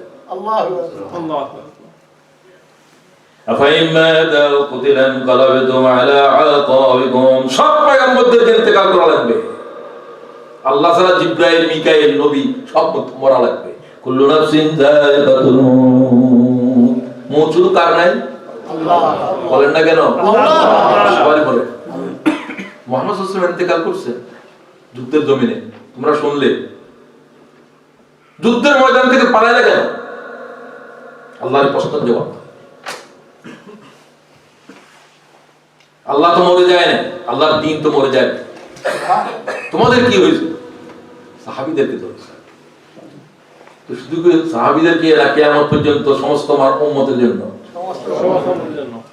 আফাইম্মা তাও কুতিলান কালাবতুম আলা আকাবিকুম। তোমরা কি উল্টো দিকে ফিরে যাবে? যেখান থেকে আসছিলা জাহেলিয়ত থেকে, সেদিকে ফিরে যাবে? ফিরে গেলে তোমাদের, আল্লাহ বলে ফিরে গেলে আমার কি হবে? যা হবে তোদের হবে। ইয়া আইয়ুহাল্লাযীনা আমানু মান ইয়ারতাদ্দা মিনকুম আন দীনিহি। মুরতাদ বলা হয় এই শব্দ থেকে, ইয়ারতাদ্দা, যারা আমার দিন থেকে আরেকবার চলে গেল, এদেরকে কি বলে? তোমরা যদি মুরতাদ হয়ে যাও, দিনের থেকে চলে যাও, তো কি হবে? আল্লাহ বলে কি হবে শোনো, ভালো করে শোনো। সূরা মায়েদার 54 আয়াত শোনো। ইয়া আইয়ুহাল্লাযীনা আমানু, হে ইমানদাররা, মান ইয়ারতাদ্দা মিনকুম আন দীনিহি ফাসাওফা ইয়াতি আল্লাহু বিকাওমিন ইউহিব্বুহুম ওয়া ইউহিব্বুনা আযিল্লাতিন আলাল মুমিনিন আইজ্জাতিন আলাল কাফিরিন ইউজাহিদুনা ফী সাবিলিল্লাহ ওয়া লা ইয়াখাফুনা লাওমাতা লাইম যালিকা ফাদলুল্লাহ ইউতিহি মান ইয়াশা ওয়াল্লাহু যুল ফাদলিল আযীম। তোমাদের ভিতরে যারা ঈমান আনার পরে আবার ঈমানের দাবি পুরা করা কঠিন মনে হয়, দিন কঠিন মনে হয়, নামাজ পড়া, রোজা করা, যাকাত করা, যাকাত দেওয়া কঠিন মনে হয়, আল্লাহ করে যাদের কাছে দিন কঠিন মনে হয়, তারা আমার দিনের জমিন ছেড়ে দাও, চলে দাও, তোমরা তোমাদেরকে দেওয়ার জন্য ছুটি দিয়ে দিলাম, জায়গা খালি করে দাও। কি বলে? তোমাদেরকে আমি ছাঁটাই করবো দিনের মধ্যে থেকে, আমি আর কিছু লোকের বাছাই করবো, যাদেরকে তোমরা দিন দ্বারা পায় নাই, যারা কাফেরের বংশে জন্মগ্রহণ করেছে, ইহুদি খ্রিস্টান, আমি তাদের হাতে কলেমার ঝান্ডা উঠে দেব। আমি তাদেরকে আনবো, আনতে পারে কিনা? পারে তো বললেন না সবাই, পারে কিনা? হাজার হাজার গোলাম আপনার আমাদেরকে দিন শিখাইতে, তো এরকম হাজার হাজার মানুষ বদ্দিন থেকে আসছে, এই দেশে আছে, সারা দুনিয়ায় আছে, আছে কিনা? আছে। লিওপোল্ড লুইসের নাম কে শুনেন নাই? আল্লামা আসাদ তার নাম, ইহুদি বাচ্চা। তার নাম বললাম তো, সে তো কিছুদিন আগে ইন্তেকাল করলো, 30 বছর হয়েছে ইন্তেকাল করছে, 30 বছর হয়নি, 30-40 বছর দিন কবুল করলো। সে মাত্র 14-15 ভাষায় পণ্ডিত ছিল, সে হাফিজুল কোরআন, হাফিজুল হাদিস। লিওপোল্ড লুইস, আমেরিকান, অস্ট্রিয়া তার বাড়ি, আমেরিকান সিটি। কি অসম্ভব তার জ্ঞান! তার জ্ঞানের মোকাবেলার মতো কোন আলেম মনে হয় আসমানের নিচে নাই, এখনো যুগে আর কি, আগে ছিল। তার মেসেজ অফ দা কোরআন পড়েন, তফসির পড়েন। কোরআন শরীফ শুধু বুঝছে তা না, কোরআন শরীফের তফসির লিখেছে। আর লন্ডনের যিনি কোরআন শরীফ তফসির লিখেছেন, তিনিও তো কনভার্টেড মুসলমান। মারমাদুক পিকথল, মারমাদুক নাম শুনেন, সোয়ানসি বাড়ি। কোরআন শরীফের কিভাবে বুঝছে সে? মারমাদুক পিকথল ট্রান্সলেশন করে, ট্রান্সলেশন করে। আল্লাহ কোরআনের কিভাবে বুঝেছে? অনেকে লিখেছে, আরবারি লিখেছে, এরা তো ঈমান আনে নাই, ঈমানদারদের কথা বলতেছে। এদের কোরআন আমরা পড়তেছি, আমাদের জন্য হেদায়েতের আলো, অথচ তারা মুসলমানের ঘরে জন্মগ্রহণ করে। আল্লাহ ওয়াস্তাবদিল কওমান গায়রাকুম, তোমরা এক মুসলমান হচ্ছ, হয়ে যাও তোমরা চলে গেলে খোদার দিনের কিছু হবে। আল্লাহ বলছে, আমি এরকম জালেমদের হাতে কোরআন শরীফ উঠে দেব, আমি তাদেরকে ঈমানের দৌলত নসিব করব। সুবহানাল্লাহ। আর আসবে আমার দিনের শূন্য স্থানে, এখান থেকে তোমরা চলে যাবে। এটা পারে না পারে না? আল্লাহকে আমার পক্ষে কোনো অসম্ভব কিছু নেই। আমি ইচ্ছা করলে সাগর পাহাড় হয়ে যাবে, পাহাড় সাগর হয়ে যাবে, অন্ধ চোখে দেখবে, বোবা কথা বলবে। সুবহানাল্লাহ। আল্লাহ তাআলা আমাদের জবান খুলে দেন। আমিন। আল্লাহ তাআলা আমাদের উপর রহম ফরমান। আমিন। ও আল্লাহ আমাদেরকে দিন থেকে বের করে দিয়েন না। আপনাকে তো থাকা লাগবে। মাইয়ার তাদামিন গুমান দিনি, তো যাদেরকে আনবো তাদের যে গুণ আছে এই গুণ তোমাদের থাকা লাগবে, তারা থাকতে পারবে না। ইউহিব্বুহুম ওয়া ইউহিব্বুনাহু, আমি যাদেরকে বাছাই করে আনবো তারা আল্লাহকে সবকিছুর উপরে বেশি ভালোবাসে। সুবহানাল্লাহ। মাকেও ভালোবাসে, সন্তানকেও ভালোবাসে, সবচেয়ে বেশি কারে ভালোবাসে? আল্লাহ সুবহানাহু ওয়া তাআলা। আল্লাযীনা আমানু আশাদ্দু হুব্বান লিল্লাহ, আশাদ্দু হুব্বান লিল্লাহ। সুবহানাল্লাহ। আল্লাহর বড় এত কঠিন যে তাদের হৃদয়ের উপরে গালিব হচ্ছে। আল্লাহ আমাদের হৃদয়ের উপরে আশাদ্দু হুব্বান বকশিশ করো। আমিন। আল্লাহ তাআলাকে সবথেকে কঠোর ভাবে ভালোবাসে, যে ভালোবাসার থেকে কোনো কিছু তাদেরকে ফিরে দিবে না। ভালোবাসা সবকিছুর জন্য থাকে, আল্লাহর জন্য হতে হবে সেটা। মান আহাব্বা লিল্লাহি ওয়া আবগাদা লিল্লাহি ওয়া আতা লিল্লাহ ওয়া মানা লিল্লাহ ফাকাদ ইসতাকমালাল ঈমান। ঈমানের দাবি কি? ভালোবাসবো কার জন্য? আল্লাহর জন্য। তোর কাছে আল্লাহ থাকলে তুই আমার ছেলে, তা না হলে তুই আমার আহাল। কিন্তু আল্লাহর কোরআন শরীফে আছে না নাই? আছে। নূহ আলাইহিস সালাম বলে আল্লাহ আমার সামনে আমার ছেলে ডুবে যাচ্ছে, আল্লাহকে তোমার ছেলে বললে কেন? যারা তোমার কৃষিতে উঠেছে তারা তোমার আহাল, ঈমানদাররা। এ তোমার আহাল নয়। লাইসা বিন আহালিক, তাকে যদি আহাল বলো নবুয়ত থাকবে না, খবর নবুয়ত থাকবে। আল্লাহ আমার দুশমনদের কি করে আহাল বলতে? আল্লাহ আপনি মনে করছেন ভালোবাসা এগুলো আমার ইচ্ছা? ভালোবাসা আপনার ইচ্ছা নয়। ঈমানের সাথে যার সম্পর্ক নাই তার সাথে ভালোবাসাও নেই। ভালোবাসা আল্লাহর জন্য, শত্রুতা কার জন্য? আল্লাহর জন্য। দিব কার জন্য? আল্লাহর জন্য। দিব না কার জন্য? আল্লাহর জন্য। সাদার জন্য আসলো আমার কলেজে, কই স্যার আমাদের তো এই পূজা, কালী পূজা না মালি পূজা কি পূজা। আমি বললাম যে তোরা তুই খাইতে না পারস, কিছু নেই, লেখাপড়ার জন্য সাহায্য দরকার, তা দিতে পারবো। কালী পূজার তো আমি সাহায্য করতে পারবো না, তো আমি কালী পূজার অংশ নিতে পারবো। বুঝতে পারছো? তুমি গিয়ে তামাশা দেখো, তুমি গিয়ে তামাশা দেখো, তোমার তো ইমান থাকতে হবে। কি করে দেখো? একটা মানুষের পুতলা বানাচ্ছে, তারা সিজদা করে, তারা দেখো, তুমি সেখানে গিয়ে আনন্দ করো। তোমার ইমান কি করে? তোমার কাছে যদি ইমান নাই, তুমি জানো কোন মুসলমান মেয়ে বিয়ে করছো? আর মেয়ের বাপও কেমন? ছেলেটা বেতন কত পায় জিজ্ঞাসা করলো, মেইন স্ট্রিমে চাকরি করে কিনা। বেটা জিজ্ঞাসা করছো সে নামাজ পড়ে কিনা? কোন জাতের মেয়ের বাপ? তুমি এই বিয়ে করানোর জন্য সেটা দেখতে হবে, রূপসী আছে কিনা, এটা দেখো, সেটাও দেখো, ওইটাও দেখো, ওইটাও দেখো, আসল কোনটা দেখো, দিন দেখো, তার কাছে কি আছে কিনা। এখন পরিবারে যে হয় না, শাশুড়িরে দেখতে পারে না, শ্বশুর দেখতে, তবু কেউ দেখতে না পারলে ভালো। তুই তো দিন চাই বিয়ে করিস না, তোর উপর আরো খোদার গজব আছে। গত করে ডেকে নিছ, আল্লাহ তাআলা রহম করি। আমিন। ইয়া আল্লাহ, ইন্না লিল্লাহি ওয়া ইন্না ইলাইহি রাজিউন। তো আসেন আমি কথা শেষ করে দিতে চাই। ইনকালাব আলা আখাবিকুম, তোমরা যারা যারা খোদার দিন ছেড়ে দিয়েছো, তোমরা চলে যাও, আল্লাহকে চলে দাও, এদেরকে ছুটি দিয়ে দাও, যাওয়ার কোনটা বাধায় দাও। আল্লাহর কোনো জরুরত নাই।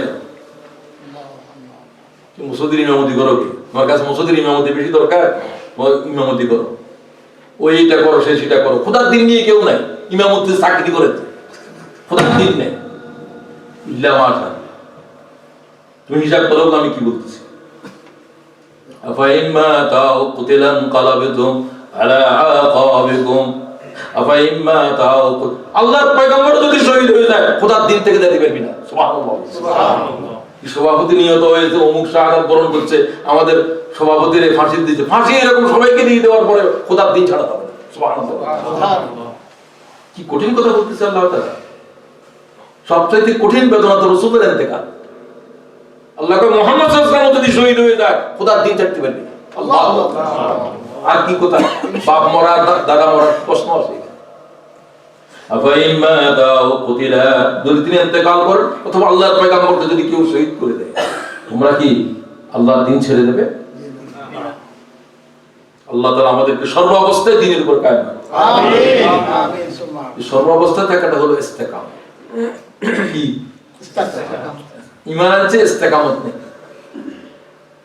ইয়া রাসূলুল্লাহ, একটা নসিহত করেন, আমি তো বেদুইন, বহুত দূরের মানুষ, আপনার সাথে হল দেখা হবে না।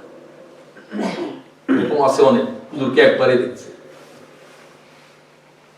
রাসূলুল্লাহ সাল্লাল্লাহু আলাইহি ওয়াসাল্লাম, হুজুর আমার একটা বানায় বেশি নসিহত, তোমার বয়স্ক মানুষ, বেদুইন তো, আমাকে যা বলবেন করে চলবো, আমার সাথে আপনার দেখা না হতে পারে, আমার বাড়িঘর অনেক দূরে। কুল আমানতু বিল্লাহ সুম্মা ইসতাকাম, এই বেদুইন, আল্লাহ ছাড়া কোনো রব নাই, এই কথার স্বীকৃতি দে, এই কথার উপরে মওত পর্যন্ত খাড়া থাকো। সুবহানাল্লাহ। যাও চলে যাও। চলে যাওয়ার সময় রাসূলুল্লাহ বলল, তোমরা কোন জান্নাতি মানুষ দেখতে চাইলে তারা দেখো। সুবহানাল্লাহ। ইস্তেকাম, আল্লাহর সাহায্য কি কলমার উপরে আসবে না ইস্তেকামতের উপরে আসবে? ইন্নাল্লাযীনা ক্বালু রাব্বুনাল্লাহ সুম্মা ইসতাকামু, ঈমান আনছো তা নয়, অতঃপর যারা দাঁড়ালো ঈমানের উপরে। সুম্মা ইসতাকাম, আমরা কি দাঁড়াচ্ছি না পালাচ্ছি? কথা বলে না কেন? সব তো পালাচ্ছে, দাঁড়াচ্ছে কি? আর প্রথম বার কিছু সব পালাতে শুরু করবি, রাত বেশি পালানো শুরু, সহ্য করতে পারছে। এত সহজে দিন আসে না, এত সহজে দিন আসে না। এটা মুসলমানরা জিজ্ঞাসা করি, শুধু কলমাটা পড়ার জন্য কত কিছু ছাড়িয়ে আসতে হয়েছে, মা ছাড়তে হয়েছে, বাপ ছাড়তে হয়েছে, সংসার ছাড়তে হয়েছে, স্ত্রী পরিজন ছাড়তে হয়েছে, ঠিক কিনা বলেন? এমনি পেয়েছি তো মুক্ত, মুসলমানের ঘরে জন্ম নিয়েছি, এটা আল্লাহর বড় দৌলত আমাদের জন্য, ঠিক কিনা বলেন? না হলে আমাদের অনেকেই যদি মুসলমানের ঘরে জন্মগ্রহণ না করতাম, শতাব্দীর বাছাই করে পাওয়া আমাদের কপালে ছিল কিনা চিন্তা করেন কি একবার। আল্লাহ তাআলা দিন যেহেতু দিয়েছো, দয়া করে আল্লাহ দিনের উপরে মওত নসিব করুন। আমিন ইয়া রাব্বুল আলামিন। ইন্নাল্লাযীনা ক্বালু রাব্বুনাল্লাহ সুম্মা ইসতাকামু, যদি তোমরা দাঁড়াও, তাতানাজ্জালু আলাইহিমুল মালায়েকা আল্লা খাউফুন আলাইহিম ওয়া লা হুম ইয়াহজানুন। সুবহানাল্লাহ। মরণের সময় এই কথা মালায়েকারা বলবে, কবরের ভিতরে বলবে, হাসরে বলবে, আল্লাহ খাউফুন আলাইহিম, তোমাদের জন্য ভয়ের কোনো বিষয় নাই, তোমাদের জন্য ভয়ের কোনো বিষয় নাই। সুবহানাল্লাহ। এই কথা তোমাদের কানে কানে বলতে থাকবে, মুমিনদের সময় কবরে হাসরে শুধু মালায়েকারা ঘোষণা দিবে, মুমিনদের জন্য ভয়ের কোনো কারণ নাই, ভয়ের কোনো কারণ নাই, ভয়ের কোনো কারণ নাই। আল্লাহ খাউফুন আলাইহিম ওয়া লা হুম ইয়াহজানুন। কার কালাম? আল্লাহ কালামে রাব্বি বলছে, কালামে রাব্বি লা রাইবা ফি। আল্লাহ তাআলা আমাদের কানের ভিতরে মওতের সময় আল্লাহ তাআলা এই আওয়াজ শুনে দিও বলবো, আমিন। ওমাইয়াল কলিব আলা আকিবাইহি ফালান ইয়াদুররাল্লাহ শাইয়া। তোমরা যারা যারা চলে যাবে খুব যোগ্যতা নিয়ে, পাণ্ডিত্য নিয়ে, সে মনে করে আমি যদি খোদার দিনের কাজ না করি কি করবে, কার কাছে কি যোগ্যতা আছে? ওরে বাবা, তা আল্লাহরে বুঝাইতে চায়, আল্লাহরে তার কিছু মানে বুজুর্গি দেখাইতে চায়। আমি যদি কাজ না করি কি করবে? আল্লাহ তুমি চলে যাও, তুমি যে যুগে ছিলে না, তোমার খোদার দিনে দাওয়াত দিছিল কে? তোমার মতো যোগ্যতা কম দিতে, ঠিক কিনা বলেন? কেউ তো ঈমানের উপর ছিল না। মুহাম্মদ রাসূলুল্লাহ ঈমানের আওয়াজ তুলছে একজন, একজন তুলছে, একে তিমের বাচ্চা, এতিমের বাচ্চা আওয়াজ তুলছে জমিনের উপর থেকে, ইয়া আইয়ুহান নাস কুল লা ইলাহা ইল্লাল্লাহ, ঠিক কিনা বলেন? সাথেও কিছু নাই, সহযোগিতা কিছু। 70 কিলোমিটার পথ রাসূলুল্লাহ হেঁটে গেলেন মক্কা থেকে একজন গোলাম সাথে, তাই প্রত্যেকটা ঘরে দাওয়াত দিলেন 3 দিন পর্যন্ত। একজন মানুষ ঈমান আনতে রাজি হলো না। রাসূলুল্লাহকে একটা দানা পর্যন্ত দেয় নাই, এক গ্লাস পানি খেতে দেয়। জায়েদ বলছে একটা মানুষ আমাদেরকে কিছু খেতে পর্যন্ত দিল না। 70 থেকে প্রায় 80 কিলোমিটার পথ তাই হেঁটে গেলেন একজন গোলাম সাথে। বুড়ারা দূরে থেকে বলছে যে বাচ্চাদেরকে লেলিয়ে দিয়েছে, কয়ে পাগলের কয় পাথর মারে। আল্লাহ কোরআন শরীফ কি কি বলে পাথর মারে? লাউলা নুজিলা হাযাল কুরআনু আলা রাজুলিন মিনাল ক্বরিয়াতাইন আযীম। আল্লাহ এদের গালিটারে যে কথা বলে পাথর মারছিল, সেটাকে আল্লাহ কোরআন শরীফের আয়াত বানাইছে। সুবহানাল্লাহ। লাউলা নুজিলা হাযাল কুরআনু আলা রাজুলিন মিনাল ক্বরিয়াতাইন আযীম। আল্লাহ তাআলা কি মক্কা এবং তায়েফের আর কোন সম্ভ্রান্ত মানুষকে খুঁজে পেল না নবুয়ত দেওয়ার জন্য? তোমার মতো একজন উম্মিরে কি নবুয়ত দিছে? তোমার সাথে একজন ভালো মানুষও তো নাই, গোলামের তো সাথে আছে, একটা খচ্চর নাই, একটা মুখ নাই, তুমি পায়ে হেঁটে এনেছো এত মাইলের পর মাইল হেঁটে, তুমি কি নবী? লাউলা নুজিলা হাযাল কুরআনু আলা রাজুলিন মিনাল ক্বরিয়াতাইন আযীম। দায়াত বলেন পাথর মারা শুরু হলো, রাসূলুল্লাহ পাথর খেতে খেতে হুজুরা পড়ে গেলেন জমিনের উপরে, আবার পাথর মারা হচ্ছে, রাসূলুল্লাহ জ্ঞান হয়ে গেলেন, আমি অজ্ঞান হয়ে গিয়েছি, আল্লাহর পয়গম্বর জ্ঞান হারা হয়ে। আবার রাসূলুল্লাহ হুঁশ আসলো, নবী পাক আবার উঠতে চেষ্টা করলেন, আবার পাথর মারা হলো, তিনবার আল্লাহর পয়গম্বর বেহুশ হয়েছিল। দিন কি এমনি আসছে? তায়েফের জমিনে কি আঘাতের পর আঘাত, রাসূলুল্লাহ সাল্লাল্লাহু আলাইহি ওয়াসাল্লাম রক্তাক্ত হয়ে পড়েছেন। দায়াত বলছে রাসূলুল্লাহর তামাম শরীরের রক্ত জুতার ভিতরে হুজুরের পা মোবারক বেজে গেছে। আর রক্তের দিকে চেয়ে রাসূলুল্লাহ সাল্লাল্লাহু আলাইহি ওয়াসাল্লাম বলে, লা ইয়াফলা কওমুন শাজ্জু নাবিয়্যাহুম, এই জাতির কল্যাণ কিভাবে আসবে যারা তাদের পয়গম্বরকে রক্ত দিয়ে গোসল করে দিয়েছে। জিবরাইল হাজির হয়ে গেল রাসূলুল্লাহর ক্রন্দন দেখে, অত্যাচার দেখে। জিবরাইল বললেন, আল্লাহ পাঠিয়েছেন, এই হলো পাহাড়ের ফেরেশতা, আপনি শুধু হুকুম করলে এই পাহাড়কে দুদিকে থেকে পাহাড়কে জমিনের উপর দিয়ে তাদেরকে পিষিয়ে দেবে। হুজুর বলছে, আমি তো লানত নিয়ে দুনিয়ার উপরে আসি নাই, তারা ঈমান আনতেছে না, হযরতের আওলাদেরা ঈমান আনবে। আল্লাহ রাসূলুল্লাহ কেনে কেটে দোয়া করি, আল্লাহুম্মা ইহদি কওমি ফাইন্নাহুম লা ইয়ালামুন। আল্লাহ তাআলা তারা তো ঈমান আনতেছে না, আল্লাহ তাদের আওলাদদেরকে ঈমান বখশিশ করো। কি রকম মানুষের জন্য দাওয়াতি কাজ আছে, কমে পাথরের পর পাথর মেরে আহত করার পরেও রাসূলুল্লাহ উম্মতের উপরে লানত করে নাই, এরপরে উম্মতের জন্য দোয়া করে, আল্লাহুম্মা ইহদি কওমি ফাইন্নাহুম লা ইয়ালামুন। আল্লাহ এই কলিজা আমাদেরকে বখশিশ করো, দ্বীনের দাওয়াত দেওয়ার জন্য এই জাতের আঘাত খাওয়ার পরে উম্মতের কাছে পৌঁছানো সোজা কোনো বিষয়। আল্লাহ আমাদেরকে তৌফিক দেন। আমিন।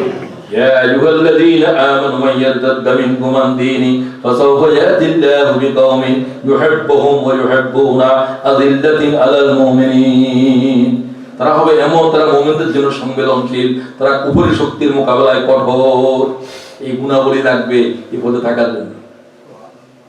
এগুলো আল্লাহ বলতেছেন কোরআন শরীফে, আযিল্লাতিন আলাল মুমিনিন আ'ইজ্জাতিন আলাল কাফিরিন ইউজাহিদুনা ফি সাবিলিল্লাহ ওয়া লা ইয়াখাফুনা লাওমাতা লাইম। তারা আল্লাহর দ্বীনের উপরে জিহাদ করবে, দ্বীনের প্রচেষ্টা চালাবে, আল্লাহর দ্বীনের পৌঁছে দেওয়ার চেষ্টা করবে। ওয়া লা ইয়াখাফুনা লাওমাতা লাইম, কোন সমালোচনাকারী, কোন নির্যাতনকে তারা পরোয়া করবে না। সুবহানাল্লাহ। তাদেরকে এই জমিনের উপর আল্লাহ তাআলা আবার আনবেন।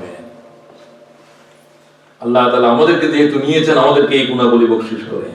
আমিন। ইয়ামুন্নুনা আলাইকা আসলামু কুল লা তামুন্নু আলাইয়া ইসলামাকুম। তোমরা যারা মনে করো আমি ইসলাম গ্রহণ করে আমি আলেম হয়ে আল্লাহর দ্বীনের উপরে ইহসান করেছি, আল্লাহ কত তোদের ইহসান দে, আমি তোদের ইহসান তুললাম। সুবহানাল্লাহ। ইয়ামুন্নুনা আলাইকা আন আসলামু কুল লা তামুন্নু আলাইয়া ইসলামাকুম। তোর বুজুর্গি নিয়ে তুমি চলে যাও, তোমার পাণ্ডিত্য নিয়ে, তোমার তো এত এলেম, এত বুজুর্গি, তোমার বুজুর্গি নিয়ে চলে যাও, খোদার দিনের জন্য কোনো জরুরত নাই। তোমাকে অনেক বিনয়ী হইতে হবে। আল্লাহ তাআলা তৌফিক দান করুন। আমিন। বাবা তা কি অহংকার। ইয়ামুন্নুনা আলাইকা আন আসলামু কুল লা তামুন্নু আলাইয়া ইসলামাকুম বালিল্লাহু ইয়ামুন্নু আলাইকুম আন হাদাকুম লিল ঈমান। সে কি ভাবলো না তার ঈমানকে নসিব করলো? সে কি ভাবলো না তার ইলম কে দিল? সুবহানাল্লাহ। সুবহানাল্লাহ। ইয়ামুন্নুনা আলাইকা আন আসলামু কুল লা তামুন্নু আলাইয়া ইসলামাকুম বালিল্লাহু ইয়ামুন্নু আলাইকুম আন হাদাকুম লিল ঈমান। পরন্তু আল্লাহ তাআলা ঈমানের দৌলত দিয়ে, আল্লাহ তাআলা জ্ঞান দিয়ে, আল্লাহ তাদের উপরে আল্লাহ দয়া করেছে। তারা আল্লাহর কি দয়া করে? তারা আল্লাহর কি দয়া করে? তারা মনে করে, বুজুর্গরা মনে করে, পণ্ডিতেরা মনে করে, আমরা মনে করি আমরা আল্লাহ তাআলার দ্বীনের বউ খেদমত করি ফেলতেছি। আল্লাহ কয় তোরা বিনয় হয়ে যা, আমি তোদের প্রতি দয়া করেছি, আমার দ্বীনের উপরে কার কোনো দয়া নাই। সুবহানাল্লাহ। ومن ينقلب على عقبيه فلن يضر الله شيئا وسيجزي الله الشاكرين তোমাদের ভিতরে যারা শুকরগুজার অল্প সংখ্যক মানুষ পালাচ্ছিল যারা সবাই তো আর পালায় নাই আনাস বিন নজর রাদিয়াল্লাহু তাআলা আনহু তিনি তো পালান নাই 70টা জখমি বুকের উপরে নিয়ে কলেমার ঝান্ডা নিয়ে দাঁড়িয়ে আছে সুবহানাল্লাহ শহীদ হওয়ার পর্যন্ত দ্বীনের উপরে ছিল আল্লাহ তাআলা তার শাহাদাতের উপরে তো খুশি হয়েছে আল্লাহ তাআলা আয়াত নাযিল করে বলে মিনাল মুমিনিনা রিজালুন সাদাকু মা আহাদুল্লাহ আলাইহি ওয়া মিনহুম মান কাযা নাহবাহু ওয়া মিনহুম মান ইয়ান্তাযির ওয়া মা বাদদালু তাবদীলা আমার বান্দারা শাহাদাতের জন্য যারা আকাঙ্ক্ষা করেছিল তারা অনেকে শহীদ হয়ে গেছে অনেকে শাহাদাতের মিছিলে দাঁড়িয়ে আছে সুবহানাল্লাহ ওয়ালা তাবদীলু তারা তো এক চুল পরিমাণ তাদের সিদ্ধান্ত থেকে নড়ে নাই আল্লাহ সেই সিদ্ধান্ত আমাদেরকে নেওয়ার তৌফিক দাও আমিন মিনাল মুমিনিনা রিজালুন সাদাকু মা আহাদুল্লাহ আলাইহি ওয়া মিনহুম মান কাযা নাহবাহু ওয়া মিনহুম মান ইয়ান্তাযির ওয়া মা বাদদালু তাবদীলা হুজুর কয় এমন একটা সময় আসবে দিনের উপর কেউ থাকতে যাইবে না দিনের উপর থাকলে অত্যাচার দিনের উপর থাকলে জুলুম দিনের উপর থাকলে ফাঁসি দিনের উপর থাকলে কারাগার ঠিক না বলেন সব তো দিনের কারণে সব ঈমানের কারণে بدأ الإسلام غريبا وسيعود كما بدأ فطوبى للغرباء فطوبى للغرباء ওদের বলেন একটা সময় আসবে দিন নিঃসঙ্গ হয়ে যাবে আল্লাহর দ্বীনের সাথে কেউ থাকতে যাইবে না দ্বীনের উপর থাকলে অত্যাচার দ্বীনের উপর থাকলে জুলুম সব চলে যেতে যাইবে অল্প সংখ্যক মানুষ আল্লাহর দ্বীনের কামড়ায় থাকবে আল্লাহ তাদের ভিতরে আমাদেরকে শামিল করো আমিন بدأ الإسلام غريبا وسيبا نسائي حديث নিচ্ছে ইমাম মুসলিম ওই হাদিস বর্ণনা করেছে بدأ الإسلام غريبا وسيعود كما بدأ فطوبى للغرباء فطوبى للغرباء অল্প সংখ্যক অপরিচিত গোরাবা শব্দের মানে অল্প সংখ্যক অপরিচিত তারা পরিচিতরা তাদেরকে চিনবে না লোক এটা করে কি খালি ওইখানে এখানে দাওয়াত নিয়ে ঘুরে সারাদিন কোনো কাজ নাই কি করে সেই কোন নিজেদের ভিতরে পরিচিত অপরিচিত হয়ে গেছে মায় বলে সবাই চলে আসে তুমি নামাজের পরে কি করো তুমি কিছু দাওয়াত এগুলো কি করো মায় যেন তারা চিনে না স্ত্রী তারা চিনে না সবাই থেকে অপরিচিত হয়ে গেছে রাসূলুল্লাহ সাল্লাল্লাহু আলাইহি ওয়াসাল্লাম বলেন তারা অল্প সংখ্যক মানুষ পরিচিতের ভিতরে তারা অপরিচিত হয়ে যাবে তাদের জন্য শুভ সংবাদ ফাতুবা লিল গুরাবা আল্লাযীনা ইয়াতুনা মিন বা'দি ওয়া ইয়ারাউনা হাদিস ওয়া ইউআল্লিমুনা আন-নাস তারা আল্লাহর পয়গম্বরের হাদিস আল্লাহর পয়গম্বরের ইলমকে নিজেরা আয়ত্ত করবে মানব জাতির কাছে আল্লাহর দ্বীন পৌঁছে দেবে সুবহানাল্লাহ যত কম সংখ্যক মানুষ হোক আল্লাহ তাআলা তাদের ভিতরে শামিল করুন আমিন আমিন ইয়া আল্লাহ তো আজকের আলোচনা থেকে আমরা কি শিখলাম রাসূলের জীবন থেকে এক নম্বর শিখলাম মুহাম্মদ সাল্লাল্লাহু আলাইহি ওয়াসাল্লামের পরিচয় রাসূলুল্লাহ নবীর দ্বিতীয় শিক্ষা এই যে কোন নবীরা অনন্তকাল বেঁচে থাকবেন না অনন্তকালের জন্য কেউ আসেন না পয়গম্বর থাকবে না কিন্তু দ্বীন থাকবে না নবুয়ত থাকবে না নবী নাই কিন্তু নবুয়ত থাকবে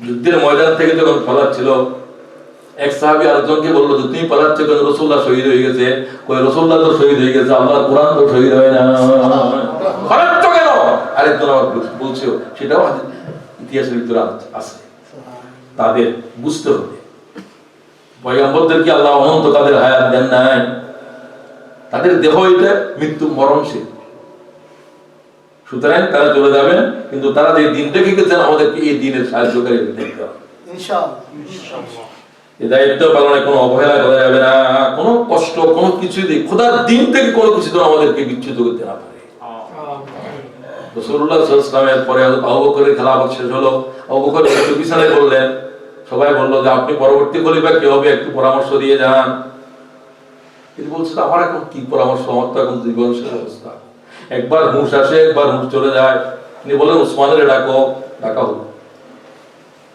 আমার ওসিয়ত নামা লেখো আবু কুহাফার পুত্র তিনি যেভাবে বলেন আবু কুহাফার পুত্র পাবেন না আবু বকরের পক্ষ থেকে মুসলিম উম্মার উদ্দেশ্যে তার ওসিয়ত নামা তার ওসিয়ত শেষ মুহূর্তের ওসিয়ত অনেক কথা বললেন, সেখানে বললেন যে আমি মুসলমানদের প্রয়োজনের জন্য আমার কোনো বংশ থেকে কোনো ব্যক্তির নাম বলতেছি না, আমি ওই ব্যক্তিকে মুসলমানদের জন্য খলিফার জন্য পরামর্শ দিয়ে যাচ্ছি। রাসূলুল্লাহ তার সম্পর্কে বলছেন, লাউ কানা বা'দি নাবিয়্যুন লাকানা ওমর। আমার উম্মতের ভিতরে যদি একজন ব্যক্তি নবী হইতো, আল্লাহ তাআলা ওমরের নবুয়ত দিত।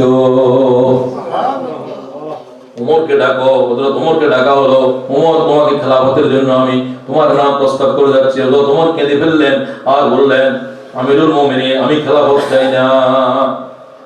বলছে, ওমর তুমি খেলাফত চাও না, খেলাফত তোমাকেই চায়।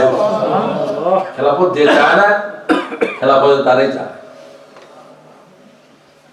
নসিহত করলেন। এরপরে, ওমর তোমার কাছে আমার দুটা নসিহত,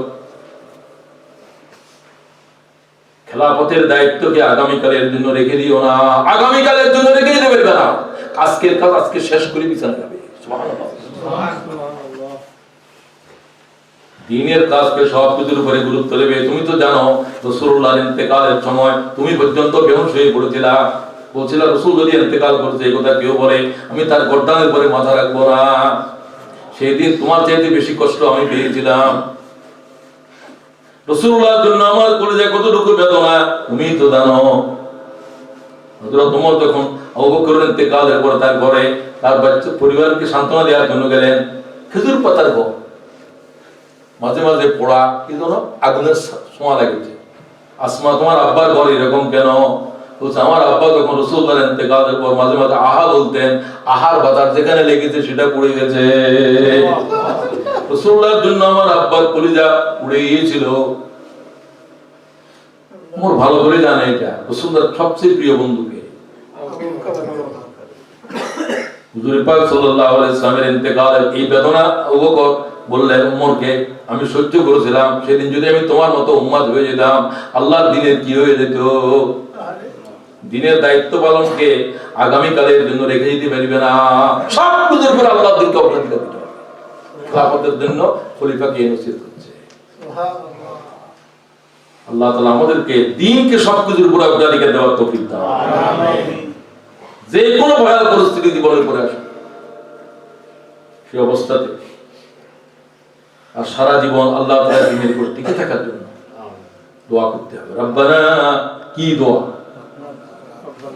লা তুযিগ কুলুবানা বা'দা ইয হাদাইতানা, বলেন রব্বানা লা তুযিগ কুলুবানা বা'দা ইয হাদাইতানা ওয়া হাব লানা মিন লাদুনকা রাহমা ইন্নাকা আনতাল ওয়াহ্হাব। আল্লাহ হেদায়েতের পথ দেখানোর পর আমাদেরকে আর গোমরাহিতে নিও না। একেবারে মৃত্যুর বিছানা আবু বকর সিদ্দিক বলতেছে, তাওয়াফানি মুসলিমা ওয়ালহিকনি বিস-সালিহিন, তাওয়াফানি মুসলিমা ওয়ালহিকনি বিস-সালিহিন। আল্লাহ আমাকে মুসলমান অবস্থায় সালেহিনদের ভিতরে এই করে আল্লাহ সালেহিন অবস্থায় দুনিয়া থেকে বিদায় করো। বিদায়টা কি অবস্থায়? আল্লাহর কাছে এটা চাইছো। আসুন, একটা আয়াতের ভিতরে সবচেয়ে গুরুত্বপূর্ণ কথা, পয়গম্বর সাল্লাল্লাহু আলাইহি ওয়াসাল্লাম যদি ইন্তেকাল করে তো রাসূল সাল্লাল্লাহু আলাইহি ওয়াসাল্লাম এই দিন সব পয়গম্বরের উপরে দায়িত্ব কি?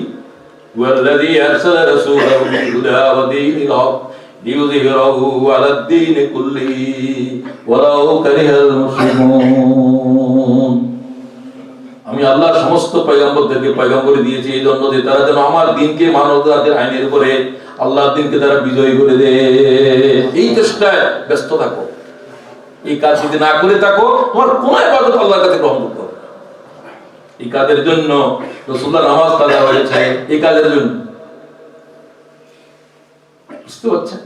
উহুদের জমিনে রাসূলুল্লাহ যখন নামাজ আদায় করতেছিলেন যোহরের, রাসূলুল্লাহ তীর অবস্থায় দাঁড়াতে পারছে না, রাসূলুল্লাহ বসে বসে নামাজের ইমামতি করলেন। এবং বসে ইমাম যখন বসে যায়, ইমাম মালিক সাহেবের রায় যে মুকাদ্দিরকেও বসে তার প্রতি একটা করতে হবে। রাসূলুল্লাহ সাল্লাল্লাহু আলাইহি ওয়াসাল্লাম উহুদের জমিনে নামাজ আদায় করে, সেই অবস্থাতে নামাজ আদায় করতেছে, তীর রক্তাক্ত অবস্থাতে, আর হুজুর পিছে দাঁড়া ছিলেন সকলে বসা অবস্থায় হুজুর সাথে নামাজ আদায় করলেন। আল্লাহ তাআলা আমাদেরকে মওত পর্যন্ত তোমার দ্বীনের উপর থাকার তৌফিক দাও। হুজুর এই শিক্ষা আল্লাহ তাআলা আমাদের কবুল করুন। আমিন। আমি জিলুল ভাইকে অনুরোধ করব, তিনি কিছু কথা বলবেন।